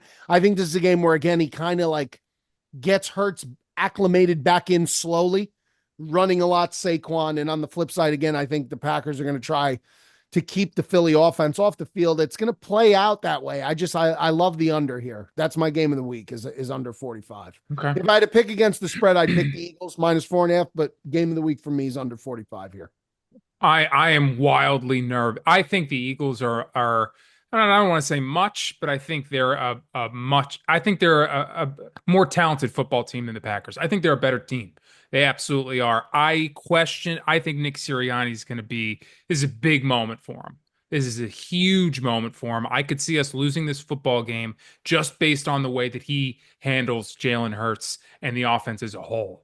This is going to be very telling. I don't trust him. I expect this to be a game all the way down to the wire. I can see the Packers winning this game. It's very easy for me to see the Packers winning this football game. I can also see the Eagles winning this football game. I got to be honest. I'd be shocked. I'd be shocked if Philly lost this game outright, man. Yeah, I really would. I mean, I'd tip my cap to Joe and the Packers, and I'd say, God bless. That's an incredible win. That to me would be the most. I mean, other than Pittsburgh or Denver upsetting on the road, this would be the most impressive one. But here's the thing, Mikey, is that I don't see them losing because the Packers outplay the shit out of them. I see extremely limited, primitive, poor play calling coming from the Eagles' offensive side. And the way they handle and not using Saquon enough, using Jalen too much, him making poor decisions, turnovers turning into points for the Packers. That can't happen. The Packers are going to play hard, man. No Jair Alexander. And the right, Packers Joe? are good team. Jair Alexander still out? Yeah, I think he's out for this game. He's been out for so long. But that other guy too, McKinney, is that his name? McKinney? Xavier McKinney. Oh, Xavier Right, McKinney's really Yes, great. I think he's tied with Corey Joseph for the most. He's got a ton of receptions in the picks. league. Yeah, he's got a ton of picks. nine picks on the season. Well, I He had mean, one last fucking week. Keenan Allen fucking gave him one. Yeah, he Oh, hand wrapped that one. that was, But I will say wanted this. to cut Keenan Allen. I will that. say this is that last year the Packers went into Dallas and were very much that was a different Dallas team. Dominant dog. They played fucking incredible. Yes, they The did. Packers are going to throw everything at you guys in the first half ticket. And if Jalen Hurts has a slow start and he is rusty and he's not great, I could easily see the Packers taking an early lead, and I could see this game being a real Me too. real I can battle. see that too. Mikey, in that regard, I do think Philly is the better team and they should win. But I do think that if the Packers come out and play kind of similar of how they did last year, I mean, if I'm they saying, play but the they way did it- they played they against also the did it- Cowboys, they could beat anybody. but they also did it against the 49ers. And the only reason they lost that game is because they didn't have a field goal kicker who They could should make have a won. kick. They should have won. They should have won that game. So I'm saying if LaFleur can Two get good this kickers, team- by the way. McManus and McManus has been a revelation. But if they could get he has because Yeah, that he's news been very bottom or whatever the fuck we had before was a nightmare. yeah, I mean, listen, that kick he made last week against the Bears, that's a 55-yarder outside. it I mean, with that's ease. a tough kick. That's a tough kick. But if he can get this team rallied that way, Ticket, you're not wrong. You are not wrong for thinking that. Yeah, I think that. So if I'm going to make a pick here, I think the Eagles win the game, but by a field goal. So give me the Packers plus 4.5. I think the Eagles win the game, but give me the Packers to cover there. Yeah. Do we have anything on this game, Pop? Like a little dinner or something? Yeah, let's do a dinner, huh? Good, How about a nice. dinner? But the next time we're in New York. Well, Lewis have a dinner. Steakhouse. Lewis Steakhouse. No. What's wrong with that? Let's no. What There's do nothing. you No. want There's dinner? nothing wrong. Where do you with want to go, Lewis. Pop? I'm saying the next time we're in New York or Los Angeles, Okay. the other guy takes him to a nice restaurant. Well, Lewis Steakhouse is pretty nice. I'm talking what you're used to. I'm talking big night out Joseph kind of night. I'm talking 5 stars. I'm This guy talking, wants to I'm fucking- talking a chef with the star next to his name. This guy wants okay? me to take him out to the fucking Ritz. This guy wants fucking caviar to start with, man. You must, Beluga. of course. Of Oh course. yeah, the I wanna Royal s- Cetra. I want to see that check. I want to see that check have quite a number of zeros on it. Wow. This guy, man. Well, you could win, Joe. You could win. I could be the one paying this. Your team's a 4.5 fucking point favorite. Yeah, is it with the spread or without? It's just straight without up the winner spread. lose. No, Straight it's up. straight up, which means it's a nice steakhouse. It's All right, not how about a fucking this? How Michelin about star. this? I have the solution to this. How about straight up? But if the Eagles also cover, then Then that's it an gets- upgrade. Okay. Then Okay. we'll have Yeah. Wagyu. That's a Then great. we'll That's have a great. Wagyu. Thank you. Okay. I want to see some of that Thank Panera money be put to use. Okay. Well, I haven't gotten that Panera money yet. I'm still waiting. Yeah, it's a net 90 tick. That's a net 90. I That's a net 90. I just signed the contract yesterday, so it should be coming soon. There you Okay, go. all right, but I like that though. Do you agree with that, Joe? If they cover the spread, then we'll do a big to do. Lewis And Steakhouse if they just win, 5-star Michelin if they cover. Well, like Cut Steakhouse if they cover. Whatever. We'll bet the game. You take me to dinner, Lewis Steakhouse, but if they cover as well, you take me to a nice 5-star restaurant. Yeah. Sure. Okay, Yeah. all right, I like that. Well, Sure, if if the- what if if- the what if Packers the win, Packers oh my win? God, tick. Tick. And I'll take you to Nobu. How about that? I'll put my money where my mouth is. Wow. I'll take you to Nobu. I'll take you to Yamamoto. How about that? I don't even know if Yamamoto's the real thing. I don't think it is. All right, let's bounce back to the AFC. Let's do the 7-2 seed there. The Bills heading to Joe's other team here, playing Bo Nix and the Broncos. Don't count out that Mr. Nix. Mr. Nix. Guy's been great. That was Joe's he best is- call of the whole year. Yeah. That was I Joe's just he best call looked of the so whole good year. with Oregon, and everybody just fucking wrote him off. I don't understand it. I thought he was a one-trick pony, I guess. Mike, Oh, you should have he seen. sure You was. should have seen last week's episode. We had a question where someone asked. They were like, "What's over the course of your whole life? What's the worst sports take you've ever had?" And Joe just couldn't think of one. He just had nothing. They've all been good ones. No, Of course they have. And then I have. dwelled on He it, and did I had fine, back-to-back blunders. What was Of- that? Well, I didn't want Rodgers to start. I wanted Favre to come back, and then I didn't Right. want Jordan Love to be drafted. I thought it was preposterous, and that I should never be able to be anywhere Right. near managing or GMing a team. Yeah, fair Well, enough. you won't be, so that's don't worry. That's good. That's good news for whatever team would have had that unfortunate fucking. Except the debacle. Knights, the Golden Knights could use a man like, or the Canucks could use a man like you in the front office. Let me dog. tell you, if I had the Canucks, I would be putting a couple things. How are the Canucks doing? I'm not even breaking balls. They're pretty good. They're like I think they're. We I on think course they're for gonna make another the playoff? playoffs. Okay, I think they're not winning the Knights are winning the division, but those I do Knights. think the Knights are good, man. Well, our everyone in hockey our makes guy's still fun. out there, right? Mr. Stoner, Yeah, I love yeah. the Stoner, man. Shea They're still a good Theodore's team. another guy who's a big fan of the program. Great Good Yeah. guys. And Eichel, we can't ever forget Eichel. Yeah, can't ever forget him. Let's bring it back to Orchard Park, though. Bills are favored by 8.5 points against those Broncos. Who do you guys like there? Do you give the Broncos even an opportunity to win this game? They got a chance. Sure. Okay. Yeah, I mean, with their defense and the way Knicks is playing and the way Sean Payton's been calling the play, you got to give them a chance. I'm taking the Broncos with the points. There you go. I bet you a lot of people are going to take Denver with the points. I would Mr. too. Knicks. It's a lot of points, man. They can win by 8 points and you don't cover. 8 pence. 8 pence. Let's see where the public money is right now. It's on the Bills, 100%. Right Oh. now, yeah. 100% it's on the You have Bills. it? Betting trends. You got to go to Action app. That's betting trends. Here we go. Right now, cover the Broncos 70.6% with the plus 8.5, dog. Fuck. Mr. Knicks. I'm taking the Are you, Broncos. you staying? Okay, so you're going to stay. Mikey, what do you like? I've loved this guy all year. I'm not gonna just now not take him. That being said, I want Allen to fucking do it, but Yeah. I tell you what, Bo Nix has a lot of moxie. That's a good word for Bo Yeah, he Nix. does have moxie. You're He's right. got moxie. Mikey, who do you like? What are you going to take here? You know, that is a lot of lumber, man. It's a lot of lumber, and I've gone against Denver a couple times this year, and it's worked out sometimes, and a lot of times it hasn't. Man, I think the Bills are ascending at the right time, though. I think they're getting healthy on defense at the right time. I think the public's going to lean Denver. They're going to look at that number. They're going to say, "How the fuck could it be that?" But again, Denver's Buffalo. not Denver went into Kansas City. Let's not forget this, and were a blocked I know. a blocked I field know. goal away from beating the Chiefs. Let's just remember that. That wasn't that long ago.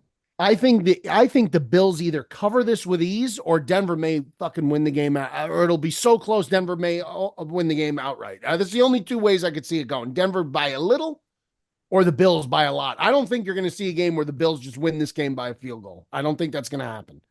I'm going to take Buffalo minus the 8.5. I think the defense is ascending. I think that number, everyone's going to jump on Denver. I'm going to take the Bills. I'm going to take Yeah, the Not Bills. a bad play. I'm going to take the Bills as well, minus 8.5. I like the Broncos. I like like the them moxie too. of that quarterback. too. I like them a Sean, lot. by the way, Sean Payton's been there before. Not a bad coach to have. No, it's not. And again, I go back to that Denver defense. Denver defense is a good defense. They're a very good defense. So but Josh Patrick Allen, Surtain is Yeah, he's great. a problem. He's great. He's Pat great. Surtain the second. Is he the second? That's what I it think- says on his jersey. Good Yeah. for I his mean, yeah, father. I remember Pat Surtain. You remember Pat Surtain? He played not long ago. So Good for his yeah. father. Yeah, good for him. Mhm. Give me the Bills minus the 8.5 there. I mean, the Broncos do know how to play in cold weather, which it will be. So, I mean, that's one thing.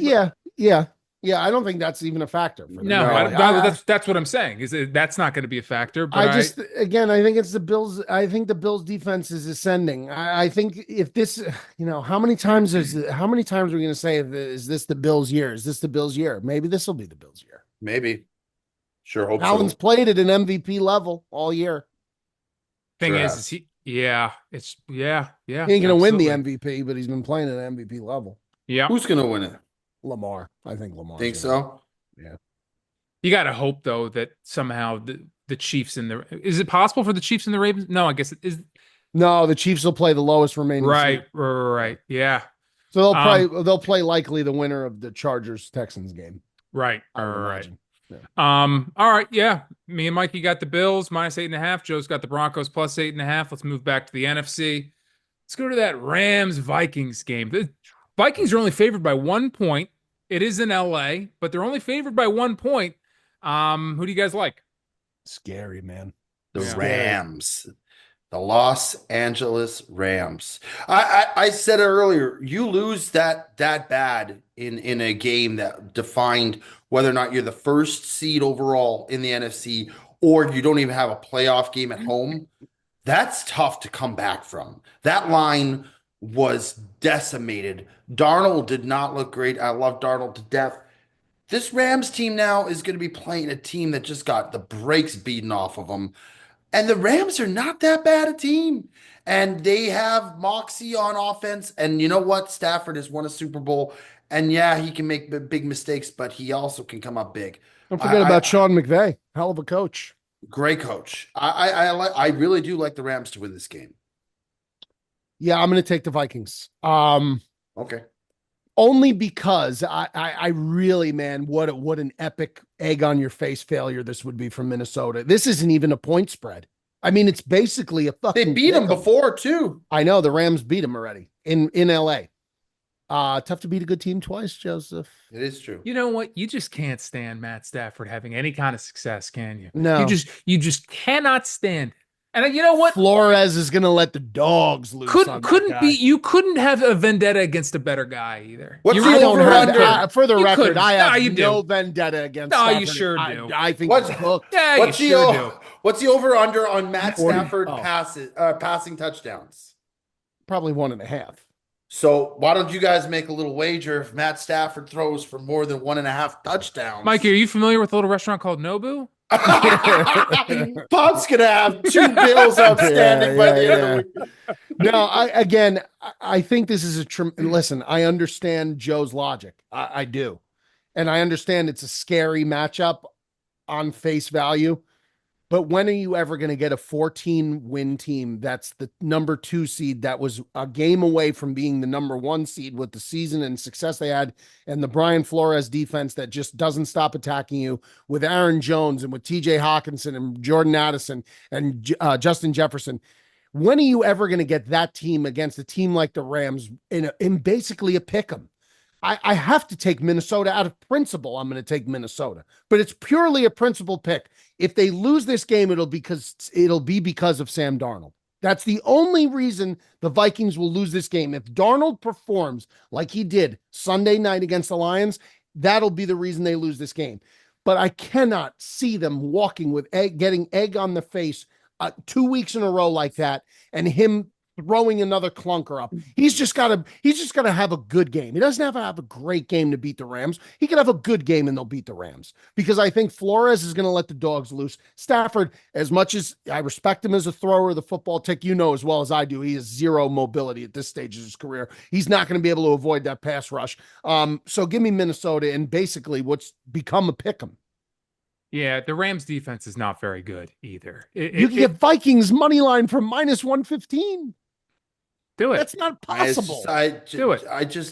I watched that Vikings game from start to finish, and it was such a I demoralizing, know. such a just exposing loss. They did play Detroit, though, Joe, in Detroit. I mean, a lot of people picking them to win the Super Bowl. They fell on their face. No, listen. My game of the week here is the Rams +1. This is my game of the week. I'm This just guy. He played cat and mouse the whole time. This guy. with fucking Rams with a bullet. What do you want me to say? It's Matt Stafford. Really? Yeah, man. Is that really your game of the week, Ted? Yeah, absolutely. Rams +1. Give me the Rams, man. I think Matt Stafford's got a little bit of magic left in that shoulder. Okay, Pop, I think I'm willing to bet this game with you. Like in real life, I'll take the Rams. Let's take the Rams. I'll take it. Where's the Publix money, Michael? Where's the Publix money? I don't know. I'd have to check. Don't strain yourself with that kind of effort. But the Rams. But give me the Rams. Give me Matt Stafford. But listen, that offense is good, and they can make things happen. The Vikings have been, stumbling along a little bit. But my point about Detroit was I can also see I think the Vikings either blow the fucking doors off of them, or the Rams win this football game, field goal. Which I think is a lot more likely. I think the Rams are going to win this football game. They're in LA. I like the way they're playing football. So then right why now. not take a money line if you were going to take a +1? You want me to do that, Joseph? I'll take them. I'm saying I'll in give real money life. line. Give me the money line. Give me the ML, baby. Give me money line. Rams game of the week. Okay, Wow. I like them here. I mean, Joe, do you want when we bet? Do you want to take money line with me? I will. Yeah. Okay. All I right, actually fantastic. do. I do agree with you. Yeah, they're. Watch us get torched by Justin Jefferson. Watch him just go up and down the field for 250 yards. I hope not. All right, let's go. That's the issue. Is like they just have these guys. Like that's why I said all Darnold's got to do is have a good game. He doesn't have to have a spectacular game. Just have a good. Let Aaron Jones cook. Get it out to Hawkinson, and then fucking punish them with Jefferson and Addison. I have a question. Yeah. Has Darnold ever played a playoff game? No. When he was with San Fran, I don't think Darnold postseason career. I don't think he's ever played it. Jets certainly not. No. Panthers certainly not. He's played as many post game as one game, San Francisco. Jaden Daniels. Yeah, but zero complete. So he didn't play. He didn't play. No. He didn't play. He suited up. The answer's no. First career playoff game. Yeah. The answer's no. And first career playoff game. Stafford, a fucking playoff wizard, Super Bowl winner, Hall of Famer, tickets lover. You know who loves tossing eggs in other people's faces? Matty Stafford. Matty Staff. Yeah, he sure does. He's been doing it for a long time. Listen, this would be an all-time flop for the Vikings. Yeah, it would. I mean, and you know what? Would. It could happen though. It It's could. it's very It could. realistic that it could happen, Yeah. regardless of my game of the week and all the jokes. It really could happen. No, it could. It Yeah. could. All right, last game of the playoffs. Texans, Chargers in Houston. Chargers favored by 3 points. Gentlemen, who do you got? The Chargers The for me. Los Angeles Chargers are one of the more undervalued teams in the NFL, and they are good. Dobbins is back. Harbaugh is a great coach. They will win this game. Yeah, Chargers underrated defense, pass rush.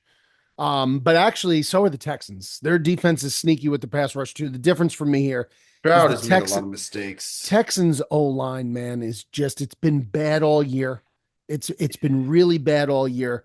They don't have What was the diagnosis of Tank Dell? What ended up he's- happening? dude, he's fucking dislocated his kneecap. It's like a fucking disastrous injury, really bad. See, but I know he's out, but like I didn't know what the. He's going to be out. I don't even know when he's going to come back next year. That's a long rehab, a bad. So rehab. no Diggs, no Tank Dell. They got No Nico Diggs, Collins, Nico Collins is a monster. He'll get his, but again, like the Chargers, but that could makes come. them very much more one-dimensional. I mean, Tank Dell Yeah. was a really good They're receiver. they're gonna pepper the tight end. Of course, they have a good one. Dalton They're- Schultz, yeah, right? they're gonna pepper Schultz. They got Joe Mixon. But again, the offensive line is just it's just not there for me where it needs to be. And Stroud has not had the greatest sophomore season. I think everyone would agree to that. They are home. If that means anything, I don't know. I guess. I like the Chargers too. Joe had mentioned it. J.K. Dobbins. I expect him to get a heavy dose of runs. And then Herbert with play action to McConkey, and then Quentin Johnston had a probably the best game of his career last week. Guy blew up. McConkey's been good all season. And he has been. And if they could get that version of Quentin, I mean, forget it. It's going to really elevate that team to the next level. Harbaugh, man, This guy's good. Guy's He's- good. He's really good. Guy's good. Give me the That's good. Chargers. All right, I'm going to take the Chargers as well. Triumvirate. It's the An earthquake. Triumvirate. All right, let's move on here to who's a problem. Then we'll do a couple questions and then we'll get out of here. Gentlemen, who's your problem this week? Who wants to go first? I'll go first. Tyreek Okay. Hill is a massive problem. Wow. Okay. I mean, might be more of a problem than Joey Taylor right now. This guy, first of all, do you know he has like 13 kids? Yeah. Or Yeah. With like, I don't even know how many. Yeah, women. like 8 different or 9 different. Oh women, my They God. don't call him cheated just because he's fat.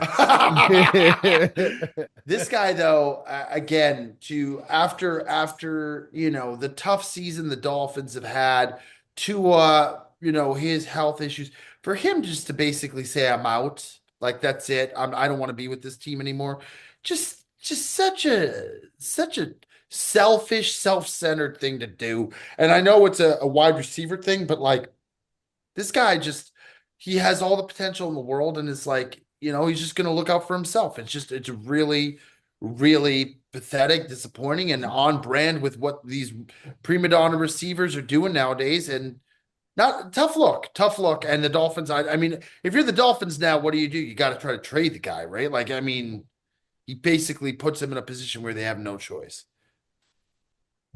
You think that's the only thing that they can do? Well, what do you think? What would you do if you have a guy basically comes out and says, I don't want to play on this, I'm not playing on this team anymore? Yeah, but he's not the first guy to do that. You just trot him out there. Oh, yeah. Okay, Tick. You trot him out there. Trot him and his 13 kids out there. You probably have a better chance of his 13 kids going on the field. That's a full squad and an extra Yeah. guy. That's a Yeah, full yeah. It's an offensive team. Mikey, anything to add there? Or do you want to move on to your problem? No, I mean, he changed his fucking picture to Antonio Brown doing the peace sign with his shirt. I know. off. That's what I'm Sure. saying. It's just like, what are we doing here, man? Yeah, I mean, It's look, pathetic. when you dump the winner to go for more money, you could have stayed in KC and taken less money. You didn't want to do that. You wanted to go get paid and, get paid very handsomely. And that's, you're sacrificing. You left the greatest team in the NFL. You left the a lot of child support he's got to pay for. Well, it's a lot. And, he left. It's a tough sell for Tyreek Hill to tell everybody that it's all about winning, winning, winning, winning when you left the team that you quite clearly could have won more Super Bowls with. You would Imagine have if he won. stayed in Kansas That's what City. I'm saying. You would have, they probably, I mean, well, I can't even say they would have, they've been They winning without, did. they've been winning without him. So it's not even, they don't need Tyreek Hill. Obviously he Helps. needs them and he knows it and he knows it. And, that's a tough spot for him now, man. But I don't feel too bad for him. He's doing quite well. Oh, I don't Sure. feel bad at them all. I'm just saying he's a He's problem. doing quite well. And don't worry about Mike Evans either, because he just got that 3 million he desperately needed You got too. something against Mike Evans. I'm just saying, You do. guy's worth almost 200. That extra three or the playoffs, where are the priorities? I question Mm. that. All right, I'll go next. I'll make mine quick here. My problem this week, as always, it's not sports related. It's Whole Foods. They're a bad problem. Okay, let me tell you something about Whole Foods. It's a company. Not only are they owned by the devil Jeff Bezos, Is Amazon. What that else? right? Oh yeah, Okay. you I didn't know didn't that? know. I didn't know they were owned by Bezos. That's good Oh to know. yeah, Yeah, I didn't know. Amazon took Oh them yeah, over yeah. a I few guess years because they're ago. yeah. That makes You sense. Yep. you can scan your Amazon code there and Yes, just pay yes. through Amazon for That's all great. your goods. That's awesome, Tick. Yeah, that's not my problem with them. My Right. problem is that they usually when you go, there's a bread aisle, there's a dairy aisle, everything is neatly put into one aisle. Right. Whole Foods has cheese in about six different aisles. Okay. When I'm looking for the shredded cheese, it's in one aisle. When I'm looking for the charcuterie cheese, it's in a different one. When I'm looking for the cheese for hamburgers, the sliced cheese, that's in a Mm-hmm. different one. Why they're not all in the same aisle or in the same vicinity Right. beats me, you know? Whole Foods, gotta be better. Anyway, Mike, I mean, all Different joking aside, classifications of cheeses. yeah, but Joe, you got to put it all together. And it's not just the cheese, by the way. The bread is not all together. They have it laid out in a way where they're half doing a Wegmans thing where they have these huge stations where you can do pizzas, you can do um, fresh baked bread and all this stuff, but they don't totally commit to it the way that Wegmans does. So it just becomes like a mishmash of all this stuff in random spots. And it's extremely difficult to get around the grocery store at times. I do generally have a big issue with it. But that's, we can move on from it. Mikey, who's your problem this week? My problem this week, I mean, it's not like a big problem, but it's like it's kind of comical to me is Steve Sarkisian. Some of the things that he was saying when they found out that they were going to play Ohio State in this upcoming Cotton Bowl on Friday. Steve Sarkisian is trying to make it seem like he's throwing all this out there to try and motivate his team, I suppose, but he's playing the woe is me angle of, Ohio State's the best team in the country and no one's giving us a chance. And, we're just trying to compete in the game and hopefully we can compete. I know exactly what Steve Sarkisian is doing. You're not the coach of the Mount Union Purple Raiders. You're not you're not North Dakota State. You're fucking Texas. So don't try and come. Your SEC championship game you just played in Texas. You're Texas that just won two playoff games back to back. Don't try and tell me that you're going to play this underdog angle. And I understand they're the actual Vegas underdog, but like, don't try and make Texas out to be like this. He's trying to make it sound like they're Texas Tech. He's doing what I'm doing with my Packers. Yeah, that's exactly right. And Mikey, He's smirking already. Smirking yeah, already. I know, because I don't, Mike, a little bit what you did with Michigan too. Now you ended up being right there, but you were downplaying how good Ohio State was versus when they played Michigan. You were like, this could be a real game, and you ended up being rivalry's different though. Okay. Rivalry games are always fucking weird. All right, let's move on here to viewer questions, and then we'll get out of here. First question comes from Chris Clark. He wants to know, does Aaron Rodgers realistically come back, or should he hang him up? I saw a thing on, was it TikTok or Instagram, where they like showed his mouth while he was lip like he was saying, "This is my last game." I don't He know did. if Oh, that's, yeah, there was a clip that I saw. I think he's was it done. one of those ones that they doctor a lot of them now, where they No, make it it look like? was he was just like, "This is my last." Like you could see him saying it. I don't know if that is the case. I just don't know at this point in his career, where is he going to go? Like, where is he going to go where he's like a contending team that doesn't have a quarterback? I name me a contending team that does. Steelers.